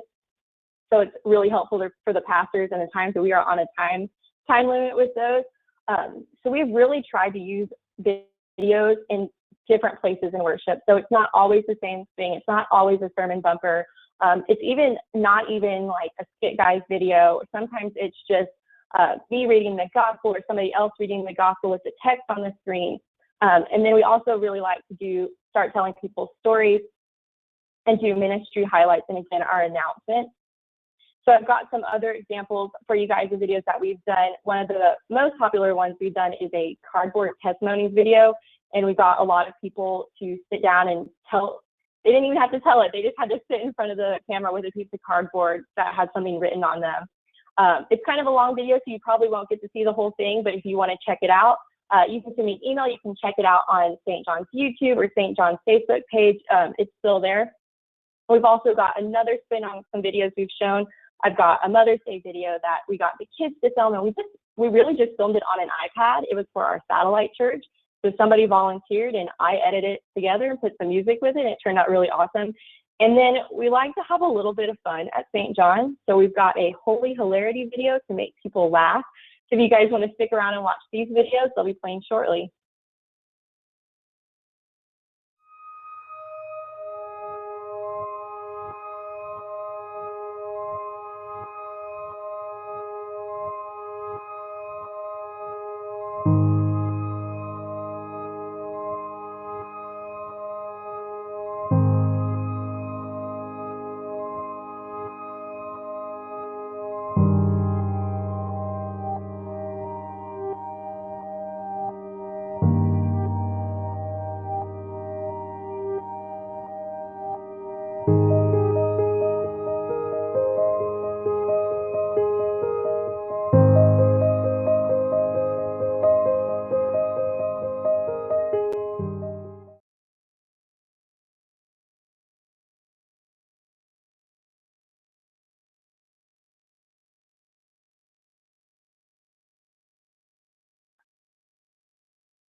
My mom tries so hard to help others, even if she's in tough times. My mom takes me to the Houston Ballet dances. I love her because she hugs me so much. She's patient and very helpful. She takes care of when I'm sick some days. She helps when I feel better. So, all you have to do is laugh without smiling.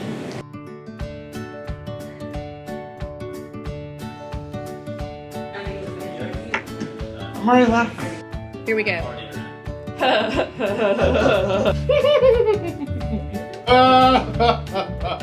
Ha ha ha ha ha ha.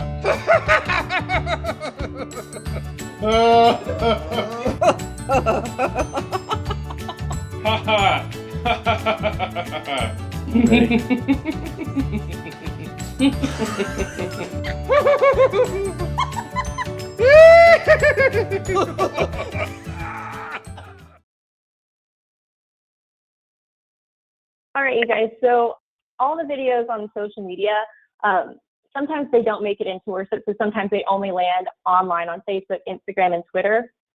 The same concept, though, of what we want to show. We like to show our people.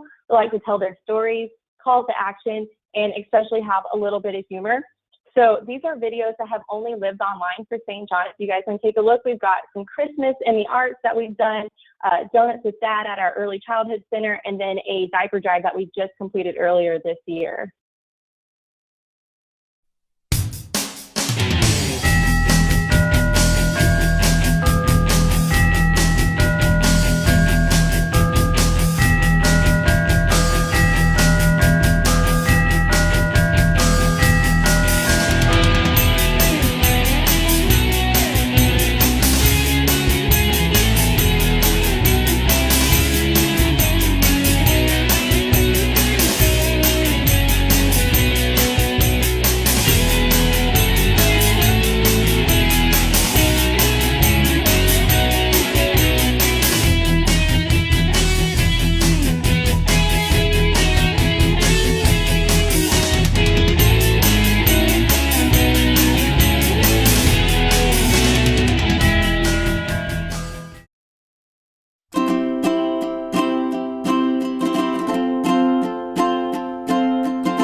Hey, Bobby, what's up? What's up, man?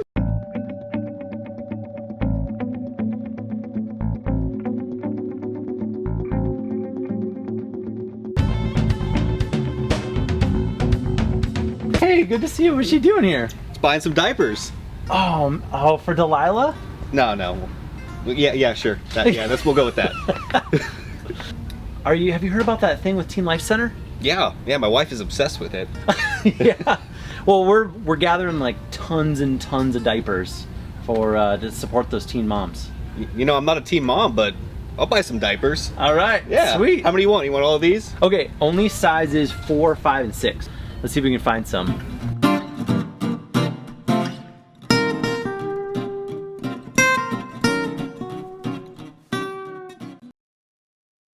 All right, you guys, that's all I've got, and we're running a little short on time, but I'll be around answering some questions later. If you guys want to know about making videos or have questions about Instagram or using a hashtag, send me an email or let me know in the chat box on the YouTube link. Thank you guys for listening, and I hope you guys enjoy the rest of the presentation. Great. Thank you very much, Meredith. That was great. Loved all those videos. I'm going to want links to all those later for sure. Meredith, we're going to get back to you when we go to the next break with some questions and answers. So if you could stick around with us, that'd be great. Thank you again. Next up, we have Miriam Rosso. She is our presenter who's going to be talking about organizing volunteers through a variety of roles. We know how difficult that can be. And sometimes it's a daunting task to get volunteers to sign up for things. But Meredith has some pointers for us, and I'm excited that she's here to share with us today. So thank you, Miriam. You're welcome, Seth. Thanks for having me here. All right. Yes, volunteers are a big issue. So hard to get sometimes. So I have a few ideas of what that looks like. I'm going to try and switch over to my screen to some slides, except for I have to find the right screen thing. I'm sorry, I switched to a different computer and now everything, there we go, is different. All right, can you see my screens? I can't see anybody anymore. Okay, so I'm just gonna go. My name, Miriam Rosso, Managing Volunteers for Online Presence. We have, you can find me here on Twitter, Instagram. I am on Snapchat, although I really only do that with my daughter, but I'm trying it out. And you can always email me at that Gmail account. So my philosophy on finding volunteers is to build a network of support. And not a culture of control. And you have heard from Evan and from Meredith and from Peter that it takes a lot of different kind of content and new content all the time to be current and having people come to your website and wanting to see that. And so it takes a lot of different people, and that churches are moving from their communication directors from being the people that do it all to the people that are strategizing and figuring out how to do that. So in order for those communication directors to do that, they need to have a network of support and not a culture of control. And so here's what that looks like. Number one, you need to know your roles and your cast.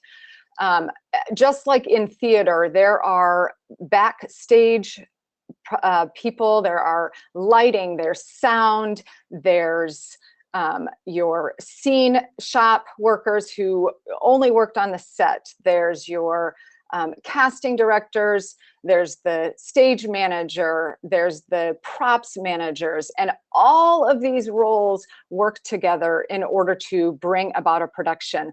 So you have all these different kinds of people when you're specifically talking about blogs. That's a lot of what I worked with.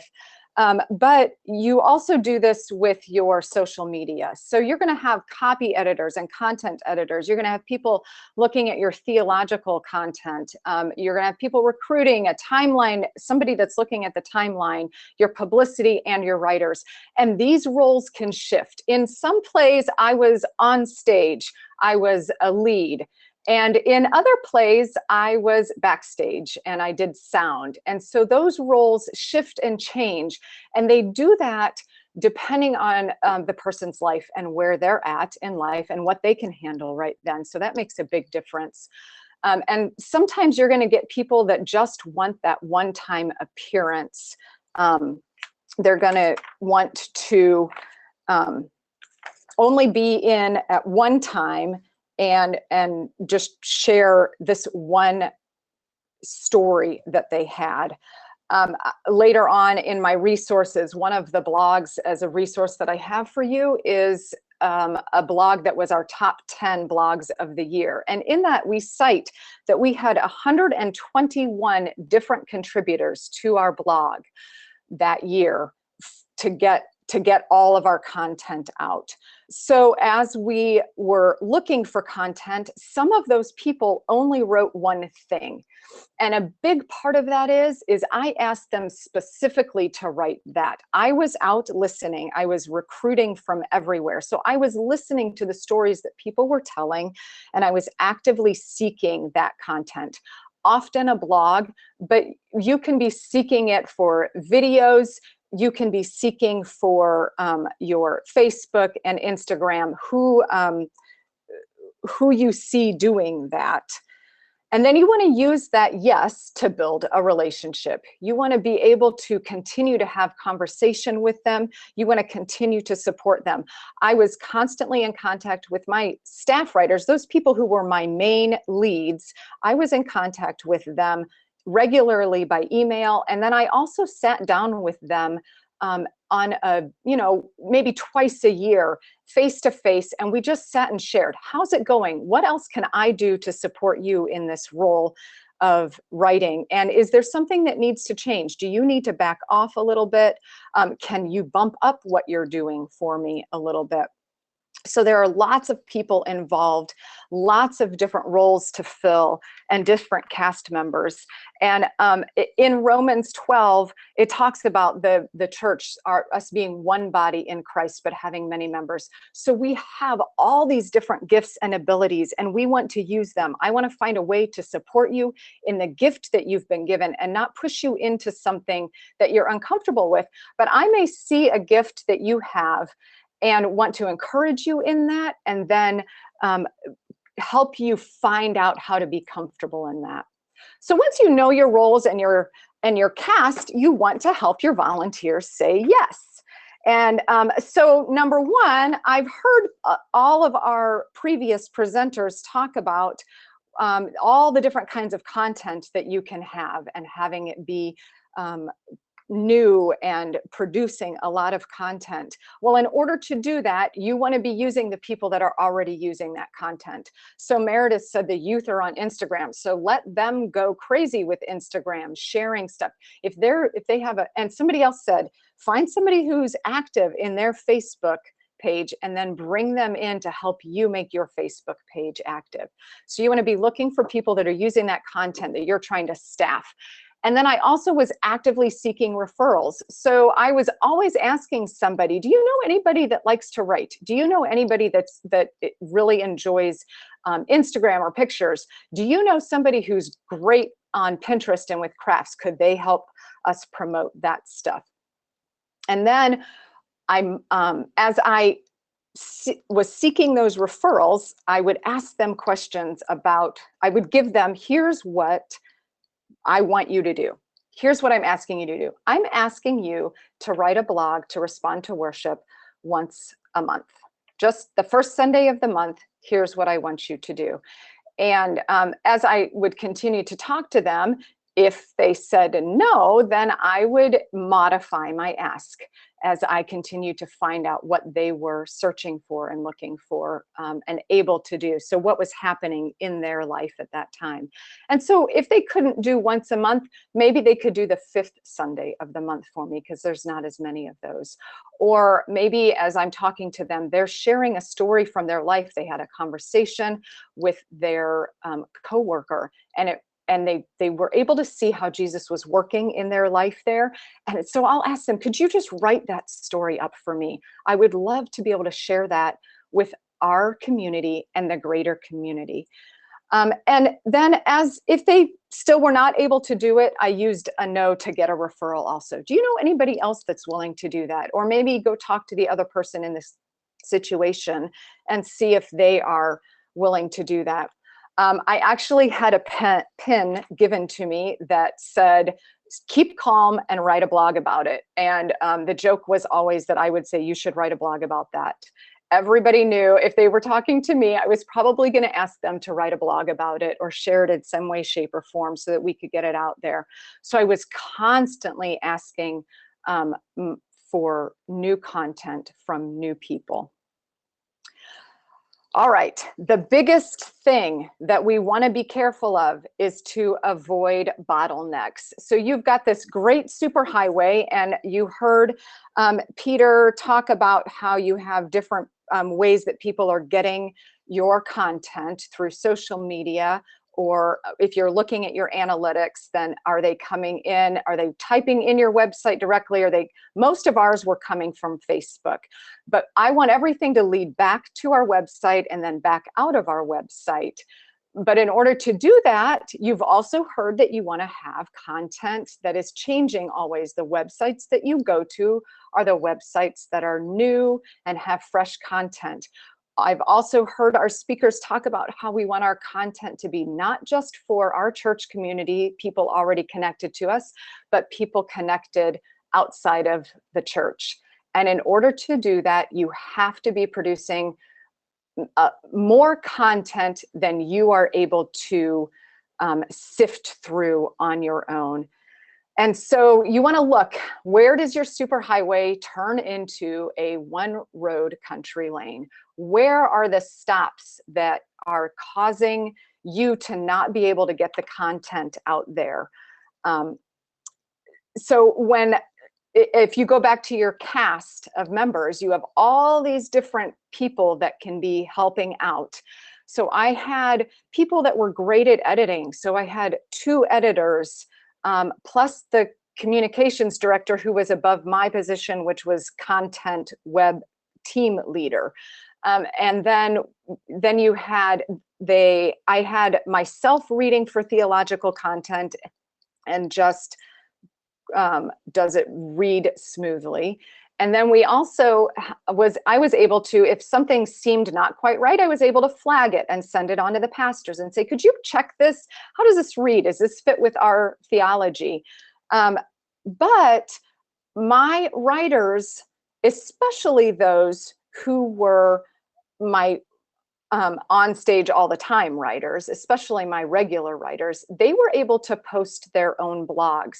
I let go of control of it having to be sent to me directly, and then I post it and get the image and approve it and schedule it.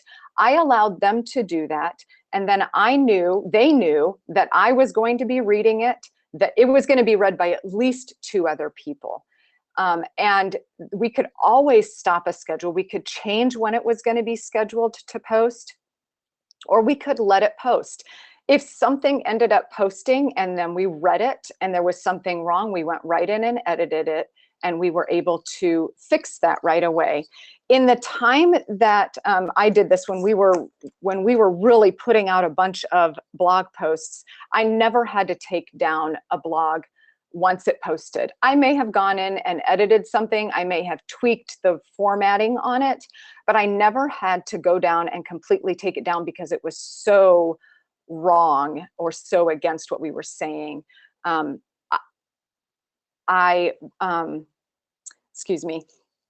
Our writers knew that they had people looking at their content, and they were thankful that they had people looking at it, but they were also very thankful that they were able to write in their own voice. They were able to share their story from their point of view, and without being worried that I was going to change the sound of their post.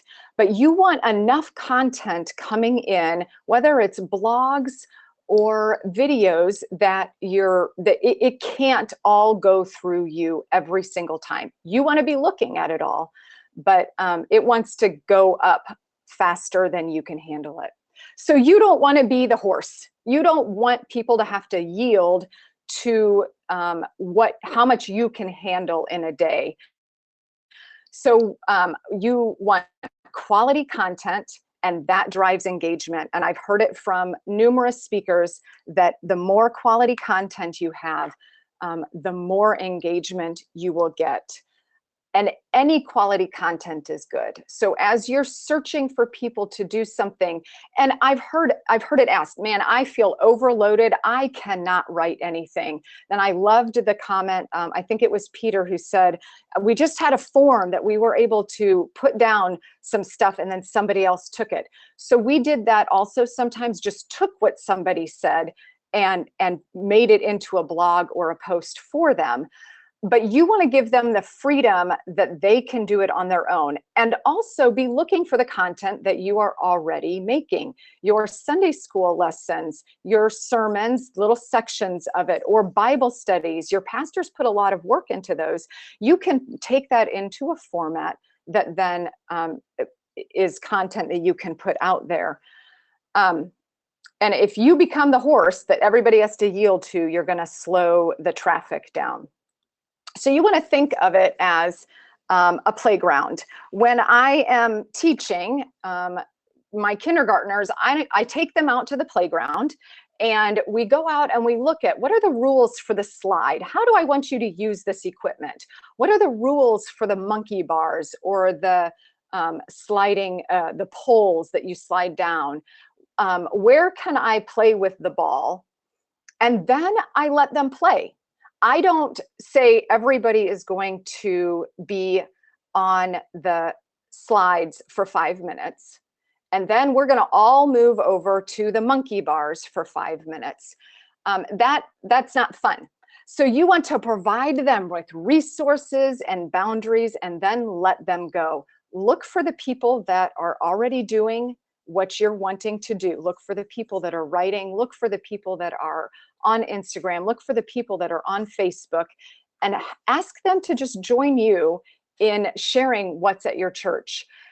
They're probably excited about what's going on at church. They may need some support in what does that look like. And so I also told all of my writers, don't feel like it has to be perfect.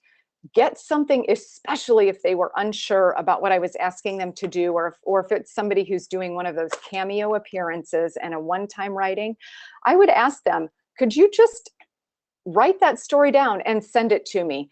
I've got editors who will look at it. I promise we'll look at it, and I can come back to you if something's not clear. So I wanted to give them the freedom to express what they were feeling, what they were hearing. And then I wanted to keep it within our boundaries. And so we would edit it and look at it, and then we would put it out there. But don't feel like everything has to go directly through you. And because you want more content than you can handle. When we were at our top, we would have 7 to 10 blogs go out in a week, and our online interaction for views would equal our worship attendance every 1.5 days. So if our worship attendance was about 500, we would have about 500 views in 1.5 days online, because we were putting out a lot of content. And if somebody writes something, they're going to want to share it. If somebody makes a video, they're going to want to put it out on their Facebook page and share it. So here are just a few resources that I have for you. This top one, this writers page, I wrote for my writers. It's what I sent them when I asked them to write something. I would say, here's what I'm asking you to do. If I asked them to write for the taking worship home and to respond to worship, then I would say, here's what I'm looking for. I want you just to listen. I want you just to be engaged in worship. And then if something touches you, how are you taking this Sunday into your life? What does it look like? Why is it important that you're here on Sunday? What does it look like in your life? Has it affected the way that you talk with your coworkers? Has it affected the way that you deal with your family? And so I'm trying to engage them in taking their Sunday experience into their daily life and what that looks like, and then sharing it so that the rest of us can grow, because our goal is always to move people one step closer to Jesus. And that was true. I also heard this from one of our speakers. You want to be connecting with people that are not just in your community. I want my community of believers that are walking alongside me at St. Luke to move one step closer to Jesus. But I want my neighbors who may never step foot inside of my church. I want them to connect with Jesus too. And so using the analytics and seeing how people are getting there, I could see that I had people from China checking out our blogs.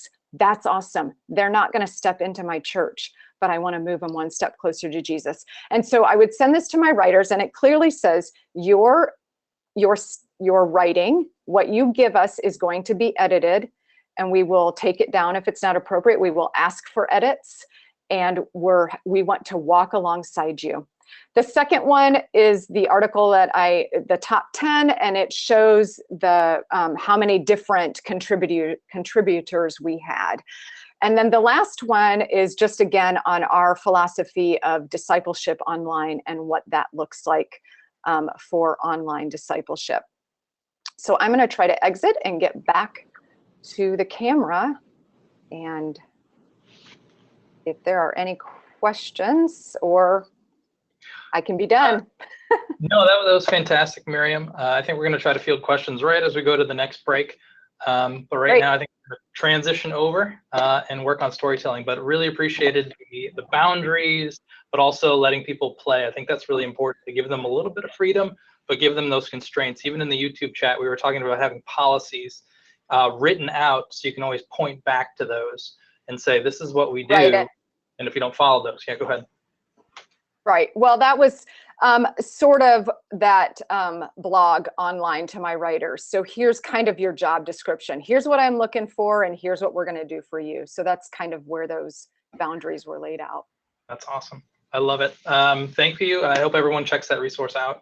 Thank you, Miriam. Thank you. We'll come back with some questions in just a little bit. Next Okay. up, we are going to move over to Katie Munson. She is Director of Christian Education, serving in the area of communications and connections at Mount Olive Lutheran Church in Rockford, Illinois. Thank you very much, Katie, for being here. We're so thankful to hear a little bit about storytelling, and just glad you could lead us through this today. Oh, I'm so just honored to be here. This has been so much fun. Miriam's presentation, this is what our volunteer board is going through right now, looking at volunteer management. And so, oh my goodness, there's not enough ink and pen, so I'm glad this is being recorded. All right, so as I transition into some slides here, as Seth mentioned, I am a Director of Christian Education, or DCE. That is my position in my training. I came into the church communications world through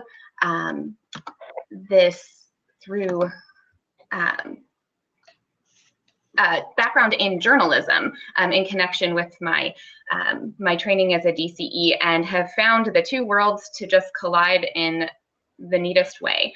So as we talk today, a lot of the content that we've been covering, we've looked at a lot of different channels and avenues and resources that we can be using to share Jesus with those in our both in our immediate context in our congregation and those outside of those walls.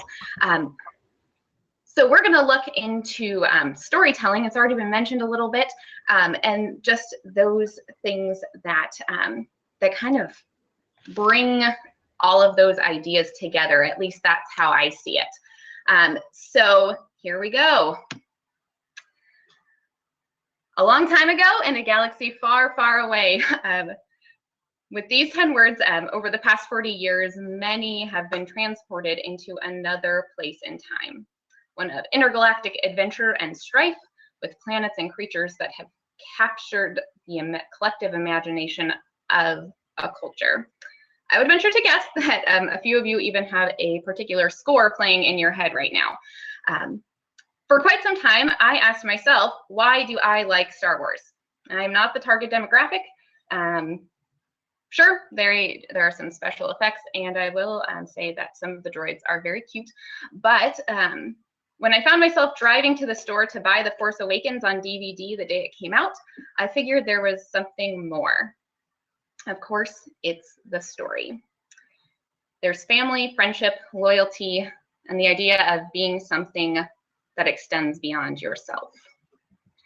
So in the next 18 minutes or so, we're going to take a whirlwind trip through the idea of story, and look at how we can nurture or cultivate habits that make us better storytellers in our church communications.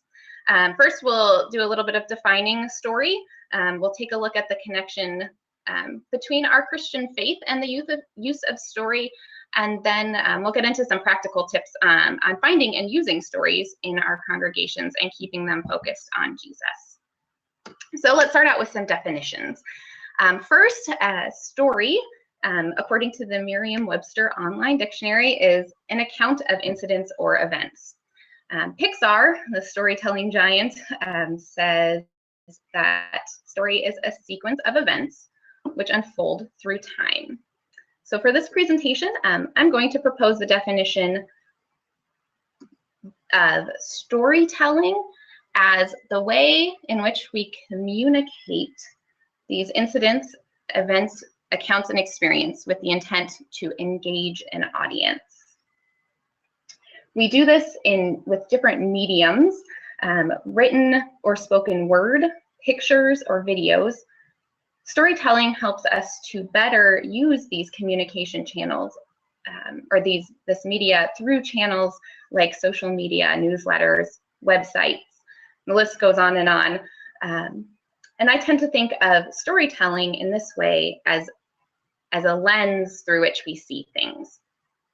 So stories give us insight beyond facts.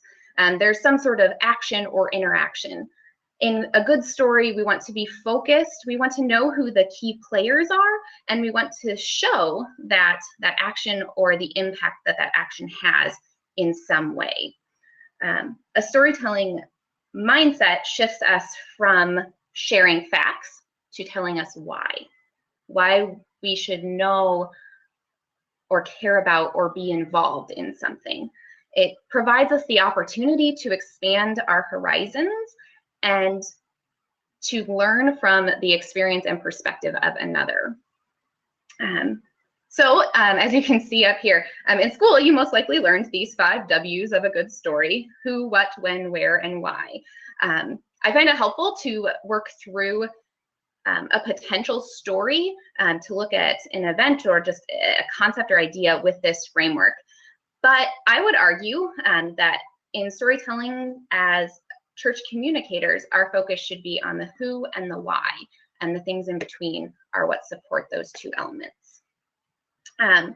But before we get into some examples and day-to-day application of storytelling, let's take a look at how our story, or how story is ingrained in our lives as Christians.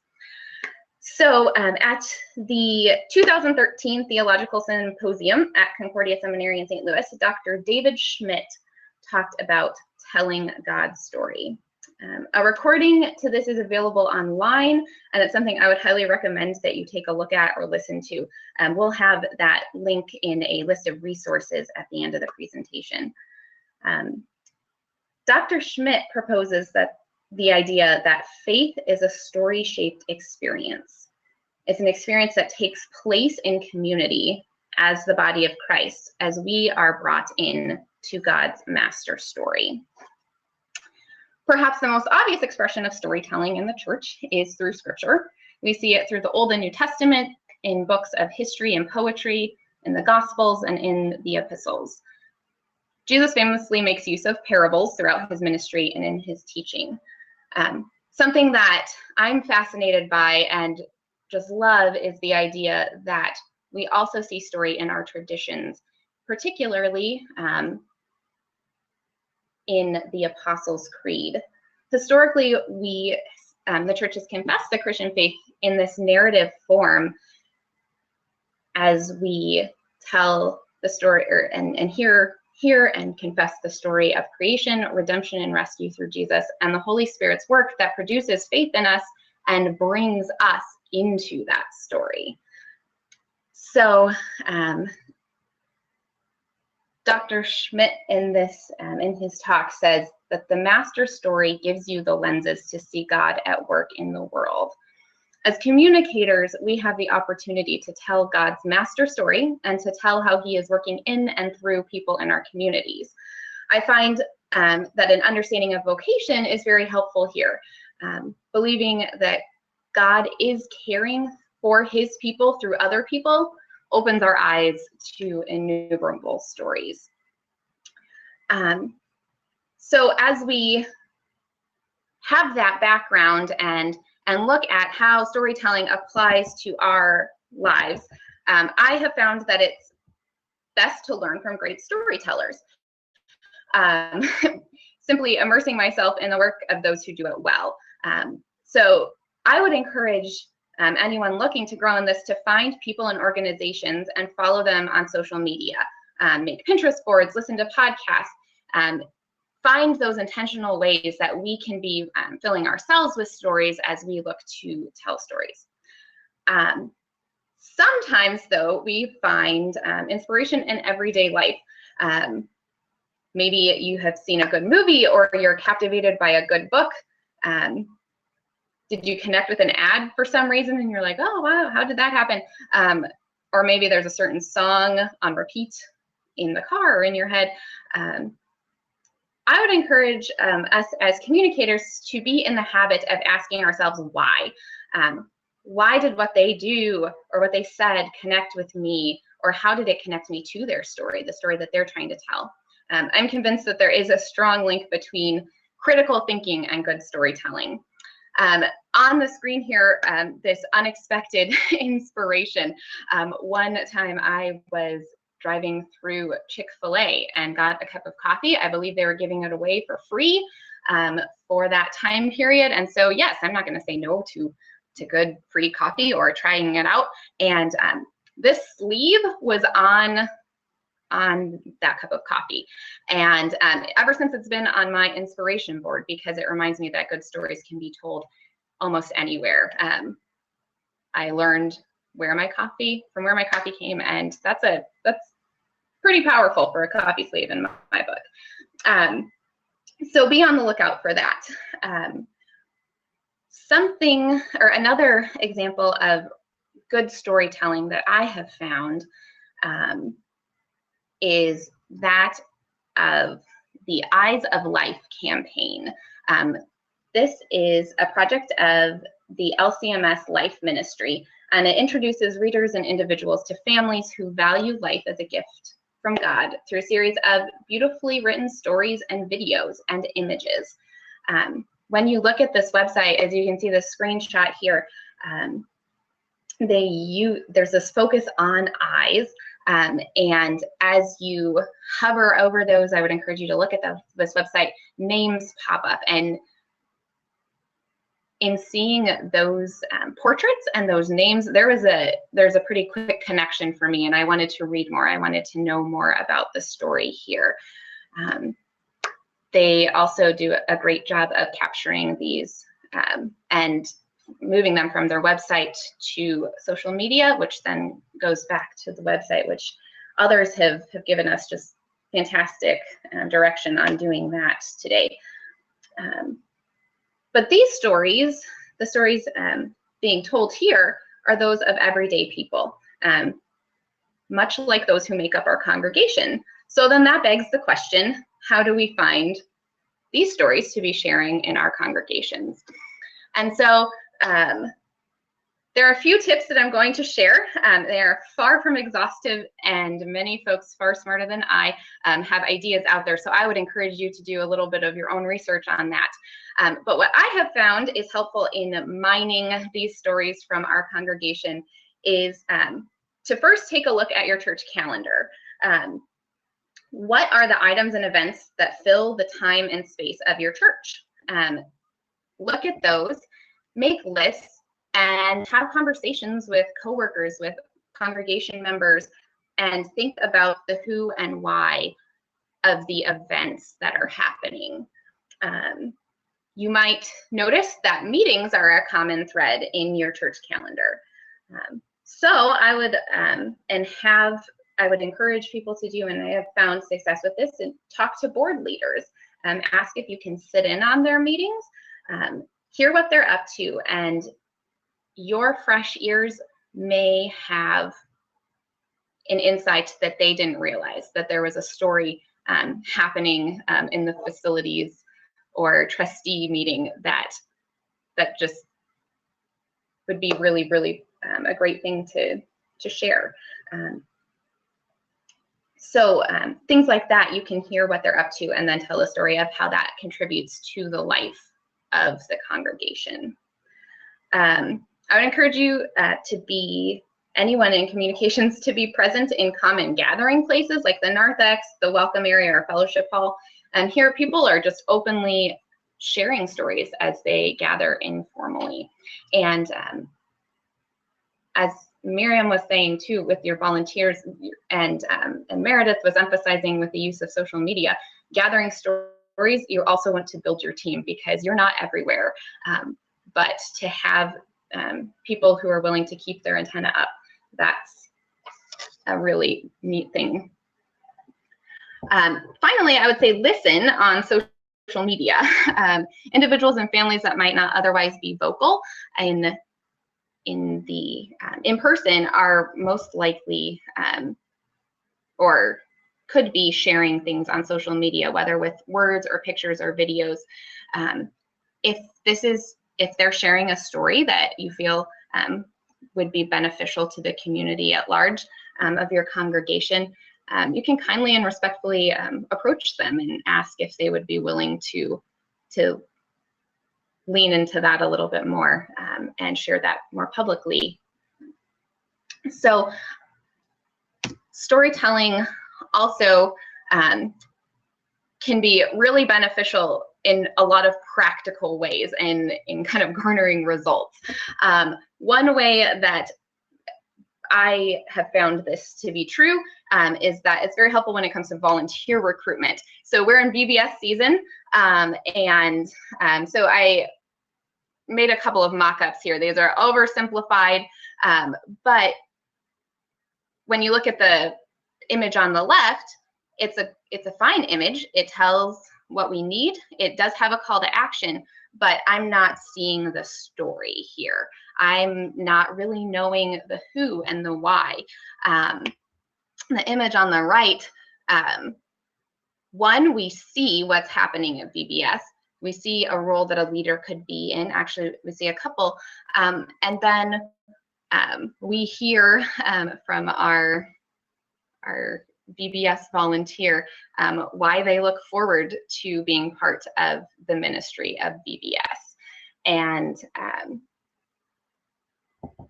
we can do that across different ministry areas. So I just think there's some super neat applications there. A couple of other things that areas and applications for storytelling that we have found. This is an excerpt from our congregation's printed magazine. It comes out quarterly, and we use it to tell stories. It's called The Connecting Point, and so this is intended for print, but this is content that we could also use for a blog, or pull quotes out and create social media content, and continue to tell that story. This we used photos more to tell the story of our serving at a local agency that cares for homeless in our community.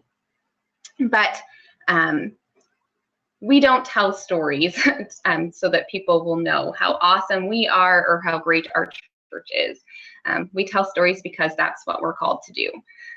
We are called to proclaim the excellencies of Him who has called us out of darkness and into His marvelous light. We do this in response to God's action of bringing us into His story through Jesus, so that others may know and be part of this story too.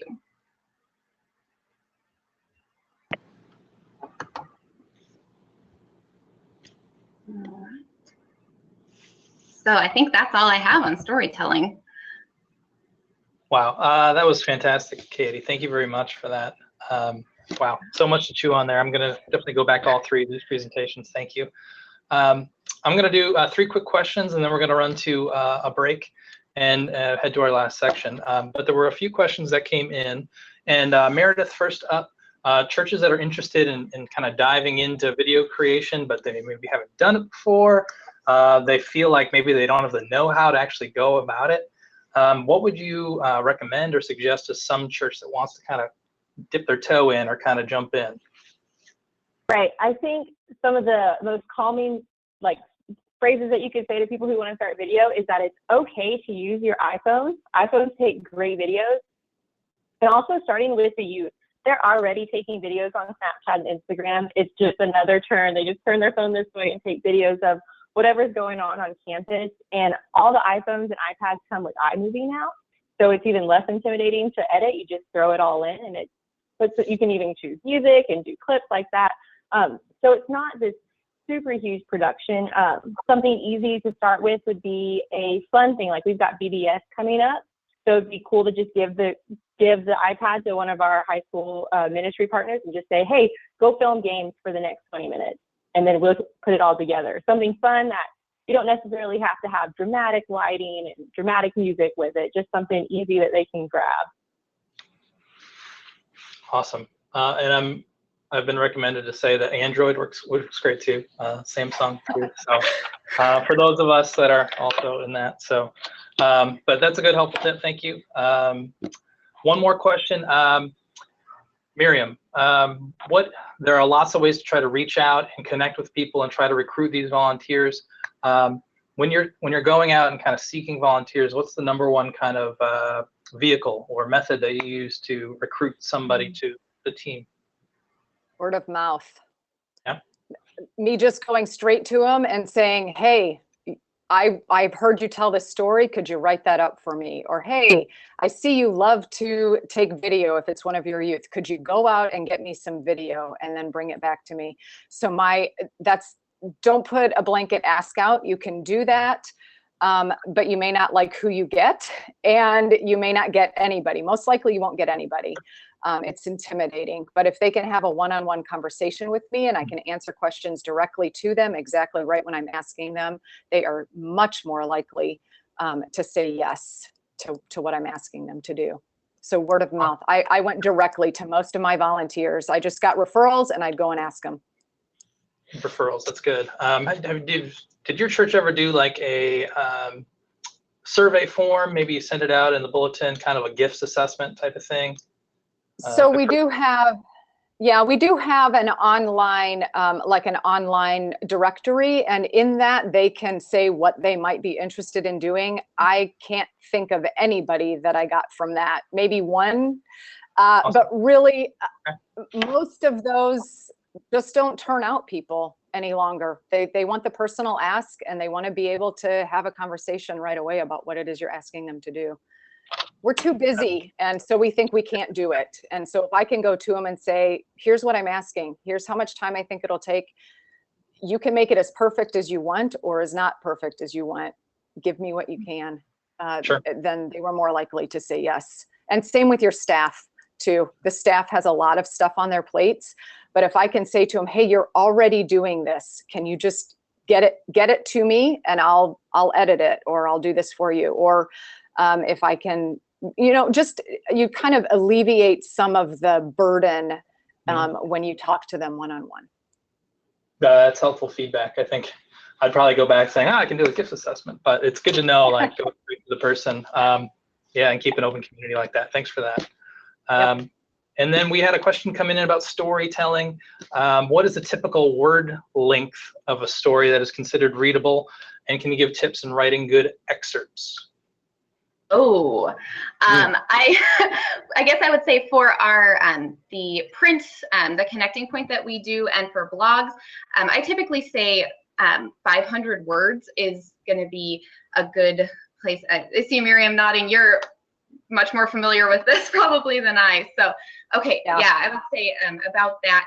You want to be able to bring people in, but also I believe Evan mentioned at the beginning with video, if you see the length, then sometimes you're not going to have the audience engaged. So I do on that, if I have a longer blog, I really love the read more tag in WordPress, especially. That's very helpful because you can catch the gist of it, but then if you want to dig in a little bit more.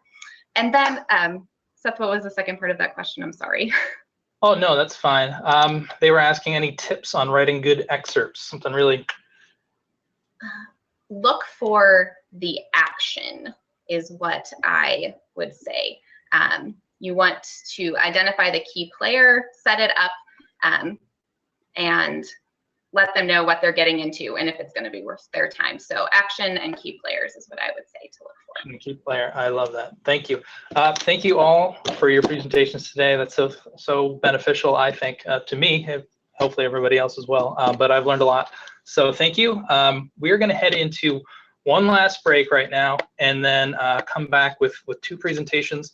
One, we're going to kind of bring it back together. Peter's going to be back with us to talk about the anatomy of a communication plan.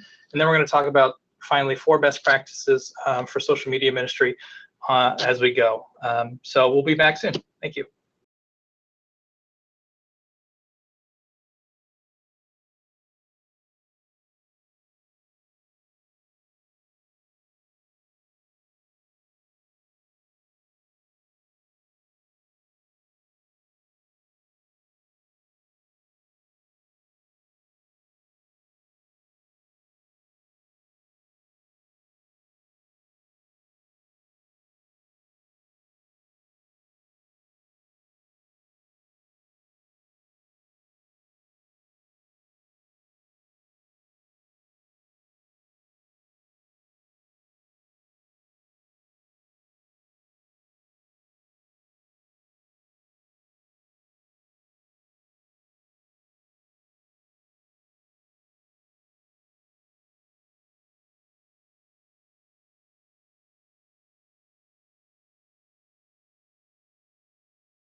Okay, we are back for our kind of third section of the afternoon here. I'm so thankful that you've been kind of hanging out with us today. Hopefully it's been beneficial. Hopefully you've been learning new things that you can take back and implement.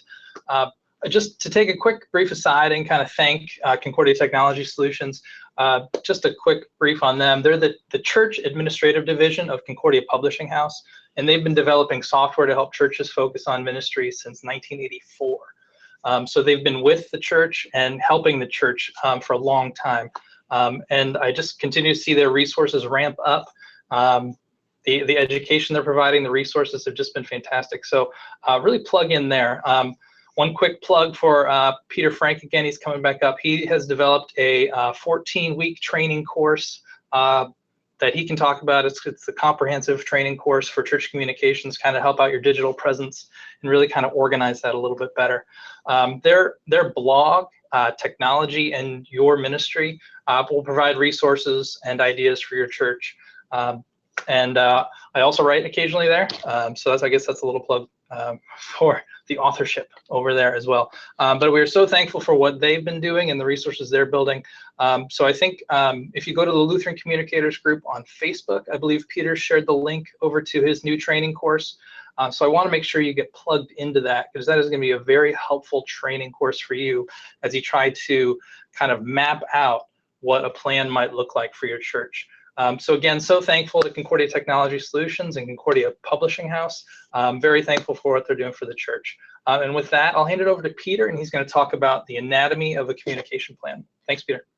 Thanks, Seth, and thank you for your partnership. It's been great working with you on this conference and as a blog author, and I'm excited to do more things with you in the future. So I was not originally scheduled to present twice today. I didn't want to make it seem like it was the Peter Frank show, but we had a speaker have to deal with a family issue at the last minute, so I'm happy to jump in and help talk about this subject. It like Seth says, ties in very well with what I'm doing with the Church Online Communications Comprehensive, and I'll give a little bit of details at that at the very end. But I'm going to go ahead and switch to my screen now. So pardon me just a second while we shift gears. And we'll make sure that that looks okay. Getting some feedback that my video is a little choppy, so hopefully we're good to go. All right, so we should have the title slide up and going, and I'm going to move into, so we're going to talk about the anatomy of a communication plan. And having a defined plan is an important step for church communicators.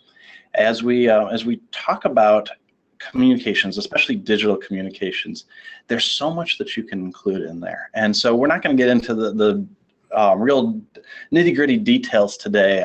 That's what the 14-week course is for.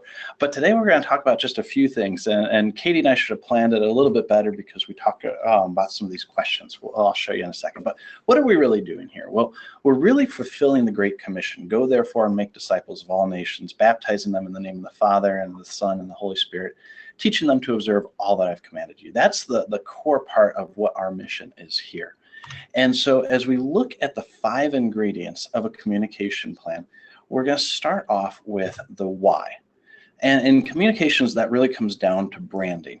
And the why of all church communications is to apply the Great Commission in this time and in this place. And that's what the churches are doing. That's what you're doing in the ministry, is you're sharing the grace of Jesus with the people in your community. But what makes it unique for your church is that it's in this time and in this place, and that's different than all other churches. So branding is a lot more than just colors and fonts, although that's a very important part of it, and I caution you not to overlook that. But that's not the core part of branding. The core part of branding is what sets your church apart from others. What are you providing in your community by sharing the gospel that might be lacking elsewhere, or what you're really good at based on the gifts and the people that the Lord has given you? And so that's what branding is all about. We've got some great resources on our blog about that. Daniel Ross has talked about that in his church, and he put together an ebook for us, but he talks about them being the forgiveness place, and in contrast to a well-known church in the area who's not known for forgiveness. But what I would advise you to do is perform a SWOT analysis, and that's looking at your strengths, weaknesses, opportunities, and threats. And that's a very businessy term, but it's a great way to evaluate where your church is at right now. And that helps you form your church's brand. So the why is to apply the Great Commission in this time and place. Your brand tells how you're doing that. All right, so that's the why. The how is goals. Goals are super important for your church because it helps you focus. So they're clearly and publicly stated practical application of your brand. And they should have defined beginning, defined end times. They should be measurable so that they have these results to help you define success in your church. And success is not worldly success. Success is just saying that you're accomplishing what you set out to do. And that promotes accountability for the whole church, for the church staff, for the members, to say, here's what we plan to do based on who we are right now. We've set out to do this, and we're working towards achieving these goals. And that can help energize your staff and your members. But it also helps provide direction for your communication. So we see this kind of like a curb, where your goals help you focus your attention on what you're trying to accomplish. And you're not trying to accomplish all things to all people. You're not trying to communicate under every single channel and share everything your church is doing in all the different ways that you can.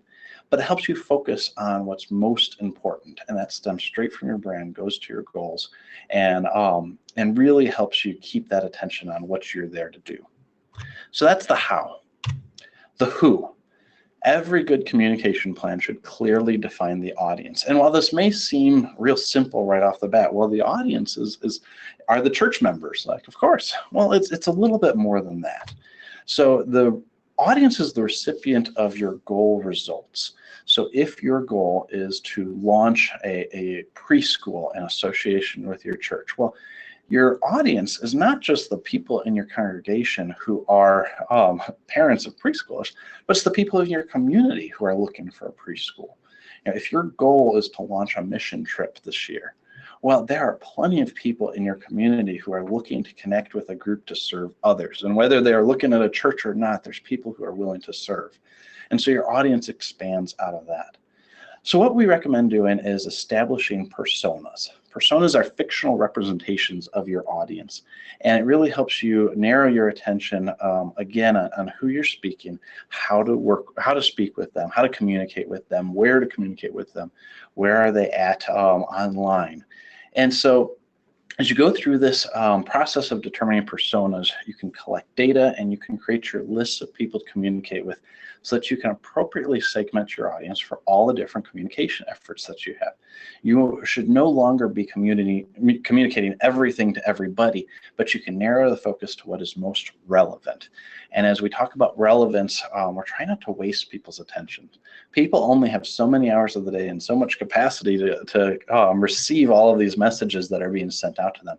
So you want to respect their attention, and by segmenting your audience, by focusing that right message, contextualizing your message for those people, you can honor their attention and really hit home with what's most relevant for them. Okay, so that's the who. Next up is the what, is messaging. So this stems from each of those other ones. So we recommend putting together some message maps. And that is a way to connect between the goals and your audience and say, when you're speaking to this group, here are the key messages that you want to get across. They all point back to your goals. And of course, the goals flow from your brand. So message maps are commonly used in communications where you focus your attention around these key messages. And you'll see PR people do that all the time. Sometimes to skirt around issues that they don't want to talk about, they always bring the message back to what they do want to talk about. And for the church, that's super important. We always want to bring the message back to Christ and what he is doing at this time and this place. Context mapping is similar, but it's planning content for your audience for every step along their journey. And we talked about that before a little bit with that content framework. But as they are getting closer and more connected with your church, providing different content that aligns with what they're intending to do, and it aligns with your goals. And so what you share with somebody the first time they visit your congregation is going to be different than what you share with them after they've become members, or after they've brought a friend to join or to visit at church. So each step along the way, you'll have a different message that applies directly to them. And again, that goes back to the relevance, that goes back to the attention. So that's the what, your messaging. Lastly, the where, and that's your channels. And so as you map out your communication plan, define where you're going to be. I already spent a lot of time talking about this. This is the framework that we talked about with Outposts and Media Empire, Home Base. Outposts being your social media channels and your search, where those two-way communications happen. Your Media Empire being that one-way, long format content, where you can provide some real meat of value to your audience. And then your Home Base being your church website, where people convert, where they go to the next step. So that is your channel. So as we review the entire communication plan, and I'm going a little quickly because I know we're short on time now, but every good communication will define each one of these. And as you know, it all flows right from the top all the way down. And each one provides more context and more relevance to your audience as you go. So the why, getting your brand right, showing the Great Commission at this time and place. The goals, what your time-sensitive goals are for applying that brand this year, this month, this quarter. Your audience, the recipients of your goals. Who are you trying to reach with those goals? Your messaging, what are you trying to reach that audience with? How are you showing them how you apply your brand to where they're at today? And lastly, the channels. Where are you having this conversation? Where are you communicating? So that's a broad overview, the 5 key ingredients of a communication plan. Like Seth mentioned before, I'm leading a church online communications comprehensive. It's a 14-week free course, all online. We have in live broadcasts every Thursday, but you can sign up and get the recordings as they go. And probably the easiest way to get started is to jump right into the content in our blog, concordiatechnology.org/blog. And each week we're posting the content for the week there. We've got everything ready to go for this coming Thursday, but you can go back and review the last 2 weeks. So we're only on week 3 of 14. It's a great way to get started, and we'll dig into all of these different details as we go. So I really encourage you to join us, and I thank you for joining us today for this digital conference. So Seth, back to you. All right, very good. Thank you, Peter. There's one question that came in here. Any suggestions on phasing this type of work when you don't necessarily have a staff where you can kind of get going on this? You mentioned the comprehensive. How can somebody start to, I guess, step back and be more strategic? Any recommendations, suggestions for somebody in that? You know, Evan stole my favorite line earlier today when he talked about how do you eat an elephant? Well, it's one bite at a time. And if you don't have a communication plan right now, every little bit that you add is going to be better than what you had. And so I would start at the top and just focus on your branding. And as you go through, everything else will be a little bit more clear. And then as you have time, jot it down, start to refine it as you go. It's an ongoing process. And once you're really good, you'll make this into an annual process. But if you're a lone person at the church focused on communications part-time, it is going to take some time. But once you start thinking strategically, everything will become a little bit more easier, a little bit more clear to you as you go. And again, each step along the way, you're better than you were before. So my real advice is just get started where you can and improve as you go. Good. And I mean, again, to plug the comprehensive that you're building right now, I think that's a great place to start. And I think it's going to provide that kind of pathway forward for them. So connect in that way. Yeah. Thank you. Awesome. Thank you, Peter. Mm-hmm. Our final speaker for today is Pastor Matt Popovitz. Matt serves as pastor of Our Savior in New York, a family of parishes in Manhattan and Queens. Matt kind of has a one-of-a-kind presentation style and really creates dynamic videos and resources that engage the viewer and reader. I'm excited to have him today. He travels the country teaching and preaching and trying to expand the network of churches that have an ability to partner with Our Savior in New York, because as we all may know, urban centers like that may be a little bit more expensive to carry out ministry. And so he really looks to expand those partnerships. And so we're so thankful for him to just share a little bit of the insight that he's had engaging on digital platforms and expanding the community that he serves and the ministry of our Savior can serve. So with that, I think I'll just hand it over to Matt right now and let you guys kind of engage that way. Hey there, I'm Matt Popovitz, pastor of Our Savior New York in New York City, and I'm here to give you 4 best practices for utilizing digital platforms.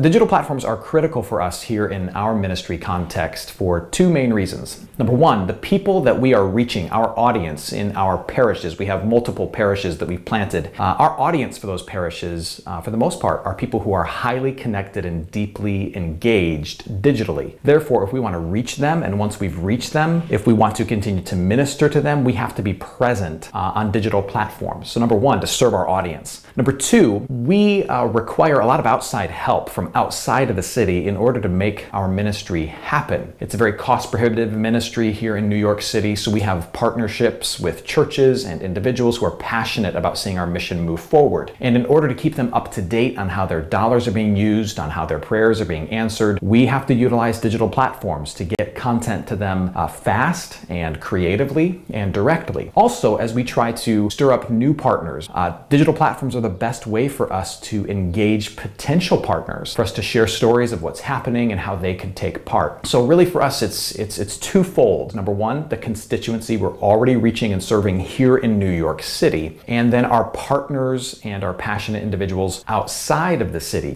When it comes to how we use the digital platforms here, let me just touch on a couple of things. Number 1, whatever we're using, we try to be dynamic on that platform, meaning we don't want to have content that sits for too long or content that is stale. We try to keep everything regularly populated. Number 2, we live stream our Sunday services and we live stream from critical events. I think live streaming, and I'll touch on this a little bit later, I think live streaming is one of the most powerful things to emerge in digital platforms in recent months and years. And we have found that live streaming our services, but then, like I said, live streaming from critical events that are happening while they're happening is really powerful for us. So we're trying to make use of that. Number 3, mass email marketing. There are some who think that email engagement with the people in your church or the people in your community is kind of old technology, but I would press against that really hard. I still think one of the best ways to create engagement with people is through emails. And then lastly, we try to work with a simple strategy of a communication matrix and then a communication mountain. Let me explain that. A lot of times I think where churches and other organizations fall down with utilizing digital platforms is that they don't have a plan for it. And it doesn't take a complicated plan, it doesn't take a sophisticated plan, but it does take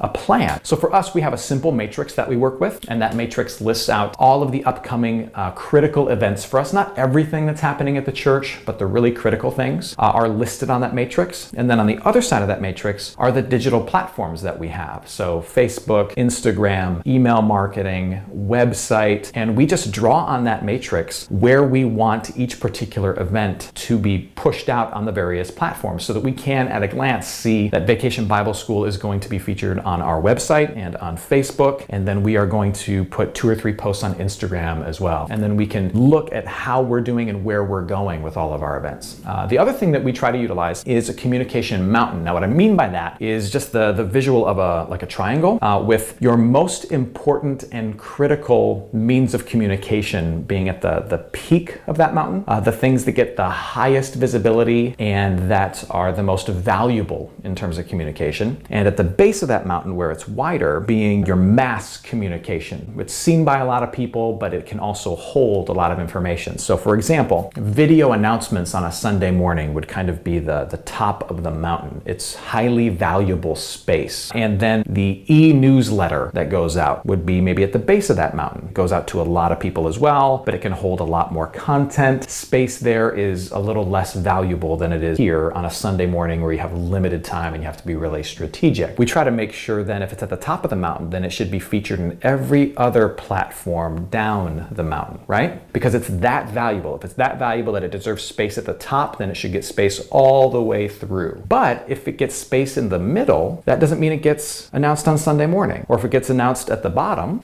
it doesn't get space anywhere else near the top. And so what that helps us do is place a value on the arenas of communication that we have, and then help us be consistent in our communication so that if we say something is so important important, it's worth announcing on a Sunday morning in video announcements that it's then also featured in all of our other communication streams. All that to say is that we try to work from a simple strategy. And that's really it. That's what we do. Now, you might be thinking to yourself, we do that, so what? Well, here's what I want to press with the rest of my time. It is not just what tools you utilize in digital engagement. It is how you use them. It's not just what tools you have, because in this digital world, we all basically have the same tools. It's how you use them. And that's where our best practices come in.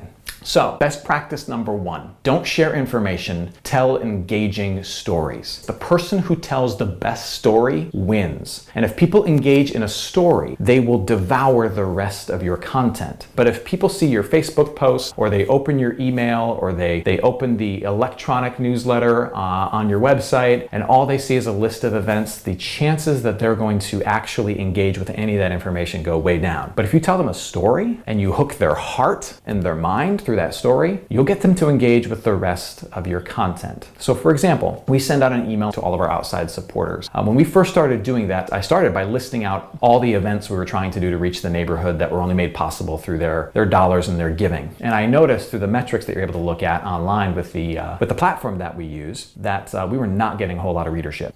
People were skimming the email really quickly and then closing it if they opened it at all. So one day I decided to do something different. I decided to tell a story. I sat down, made a video, and told the story of one person. Her name was Myra, who we had reached through one of these outreach events that our outside supporters were subsidizing. I sat in front of the camera just like this, and over the course of about a minute and a half, really briefly, I told her story. And then in the email was a headline that said, the story of Myra, and a link to watch the video, and then a summary of that story about meeting Myra and her coming to church and her becoming a regular attender with us through this outreach event. A summary of that story was placed in the email with a link to learn about all the other things we were doing.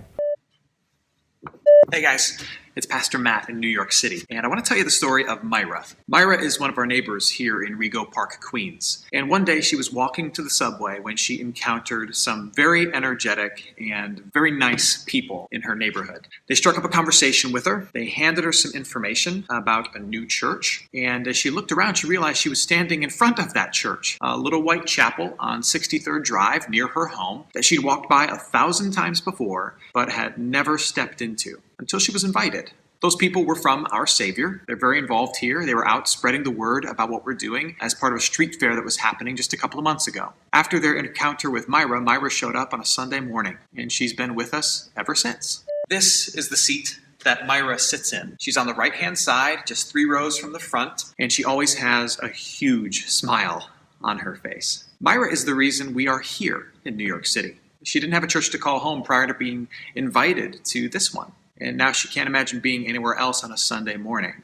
What I found is that when we shared that story, the level of engagement with our email went through the roof. Like 75% of the people that we sent that email to, and we sent it to a lot of people, opened it, read it, clicked the links, watched the video. They devoured that content. And that's when a light bulb went off. Stories matter. Not just tell people about the event, but tell people about people that in some way connects to the event. Or coming out of an event, celebrating something, finding a story, something even really small and kind of trivial, but a narrative of some sort to celebrate, puts engagement levels on high. So here's one of the ways you can do that. So say you have a weekly staff meeting and you're in charge of digital platforms and content in some way, shape, or form. One of the things you can do is use that regular weekly staff meeting as a way to cultivate stories from the ministry at large. If you can get just 2 minutes in that meeting to get 2 people to briefly share one little quick story about a win that they experienced over the weekend, or one little story about how somebody's life was touched through something that the church has been doing, or one little funny anecdote from one of the students in kids ministry, whatever it is, some little story about some human interaction, the impact, the blessings and the benefit of the ministry that you're doing, then take that, capture it in whatever way you can, even if it's just 2 sentences that you post on Twitter, share that, and then let that begin a rabbit trail back to your content and your information. Your engagement will skyrocket. Don't just share information, tell stories that lead people to your information. That's number 1. Number two, crowdsource the content for your platforms. Chances are you are feeling really overwhelmed at the idea of utilizing digital platforms and finding enough stuff and quality stuff to keep it dynamic and have content flowing on there and having a strategy to it and all that. Here's what we've found. We're a small church. We are two small churches, actually. I'm the only full-time staff member. So we don't have a staff of people focused on this. We don't even have a church secretary who can focus on this. So instead, what we've had to do is empower lay people to gather up stories and information and quotes and Bible verses that we can then use to fill our digital platform. So for example, you could pinpoint 3 or 4 different people in your congregation who you know are passionate about social media, about your website being awesome, people who are really engaged in the ministry as well, who care about it, who want to see it thrive, who like to talk about it and tell stories about it. You can empower them with logins and passwords to some of your digital platforms directly, or you could give all of them access to a Google Doc and encourage them while they're sitting in church on a Sunday morning to take notes on that Google Doc, and then you use the stuff that they take, a quote from the sermon, a little story they overheard at youth group, whatever it is, you take that, a favorite Bible verse they thought of. So crowdsource your content. Number 3, make your emails action-oriented. I already talked about this a little bit by saying how we used stories of others to get people engaged and then lead them to other content, but there's even more you can do. For example, with MailChimp, there is this process called automation, where you can make the steps that people take in your email lead to a chain of other steps. So for example, you can set it up so that if somebody signs up for your e-newsletter, that it initiates a series of pre-made newsletters filled with stories, next steps to take, pertinent information that they're going to need, a series of emails that they get over the course of 2 weeks, 6 months. You can set it up so that just by signing up for your newsletter, they get a welcome letter. 2 weeks later, they get the story of somebody else who just joined the church. 3 weeks after that, they get an email from the pastor inviting them to a new members class, whatever you want. But that one simple step, it leads to a series of other actions. Also, what I would say is you should put inside of your email the steps that people can take in that email that are incentives for them to get more information. Again, for example, you can put in your email that the first 10 people to reply to that email will get a church coffee mug. Now, you might think that that's dumb, but people love free stuff and they love a challenge. Or that you are soliciting feedback from the latest sermon series from people and that they can click here to give their 140 character or less feedback and response to the sermon series that just happened, and that you will tweet that out and share that with the entire world. Make your emails action-oriented through automation, which is something you should look into on whatever mass email platform that you use, but then also look into building in incentives and steps within the email for them to take action. We send out an email a couple times a year where we encourage our partners to engage with us through that email, and through engaging with that email, we send them something from New York City. One time it was a notebook with our church logo on it. Another time it was a coffee mug with our church catchphrase on it, which is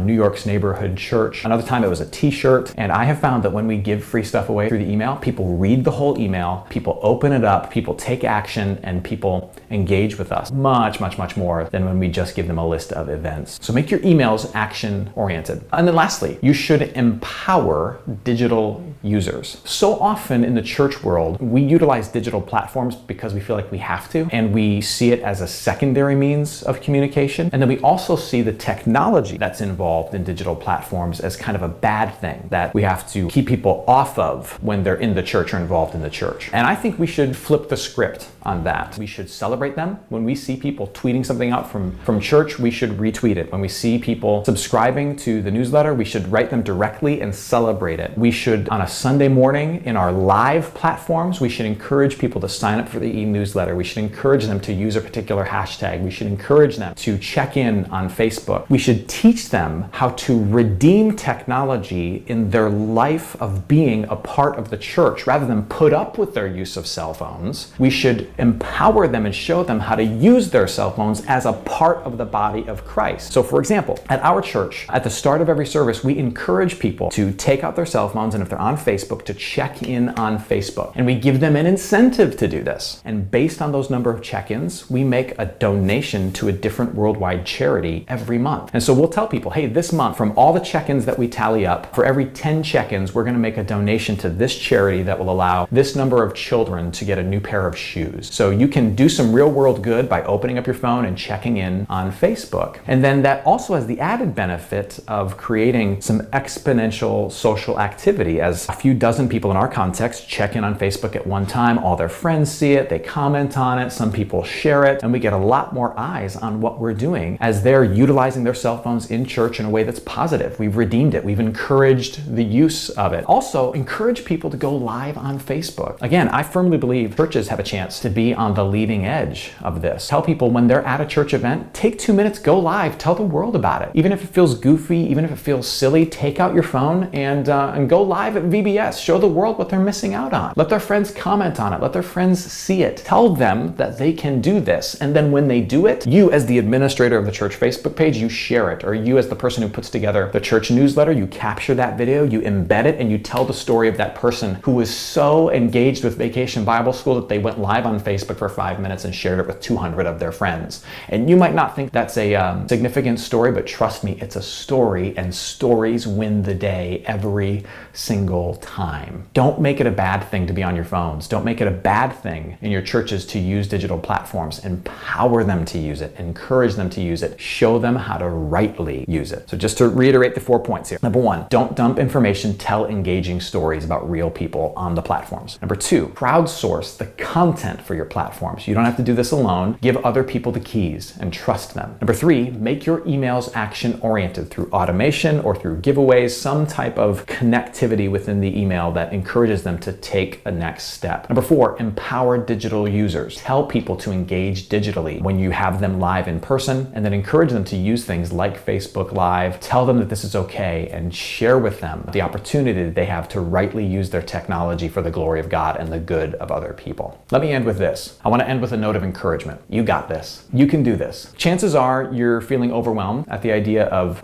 using these digital platforms. Chances are it's your pastor's idea that you sat down and you watched this webinar in the first place. And so you feel like this is an obligation maybe that's being put on you, but nonetheless, you got this. One of the beautiful parts about digital platforms for communication is that it is a platform that encourages trying and failing and trying again. And you can create content fast, you can delete it quickly, and you have a fresh start the next time you post something. So have at it. Don't be afraid to make mistakes. And remember, you don't have to do it alone. Crowdsource that content. And remember, this is not something that as Lutherans we try to do. This is part of our heritage. This is who we are. The Reformation was built on the back of people embracing technology like the printing press and saying, how can we use this new thing for the glory of God and the good of others? This is in our DNA as a church. This is in the DNA of your church and you as a Lutheran Christian. So don't be afraid. This is who we are.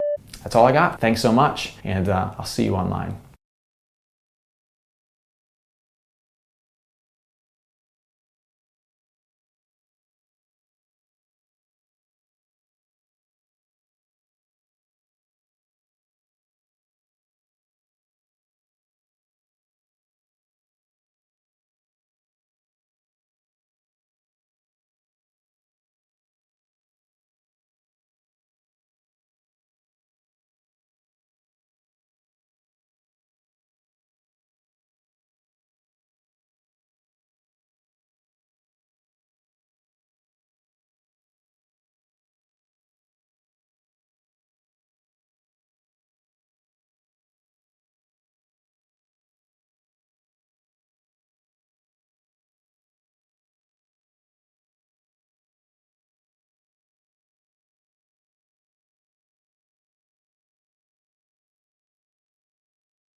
Oh, I have to unmute what I'm saying.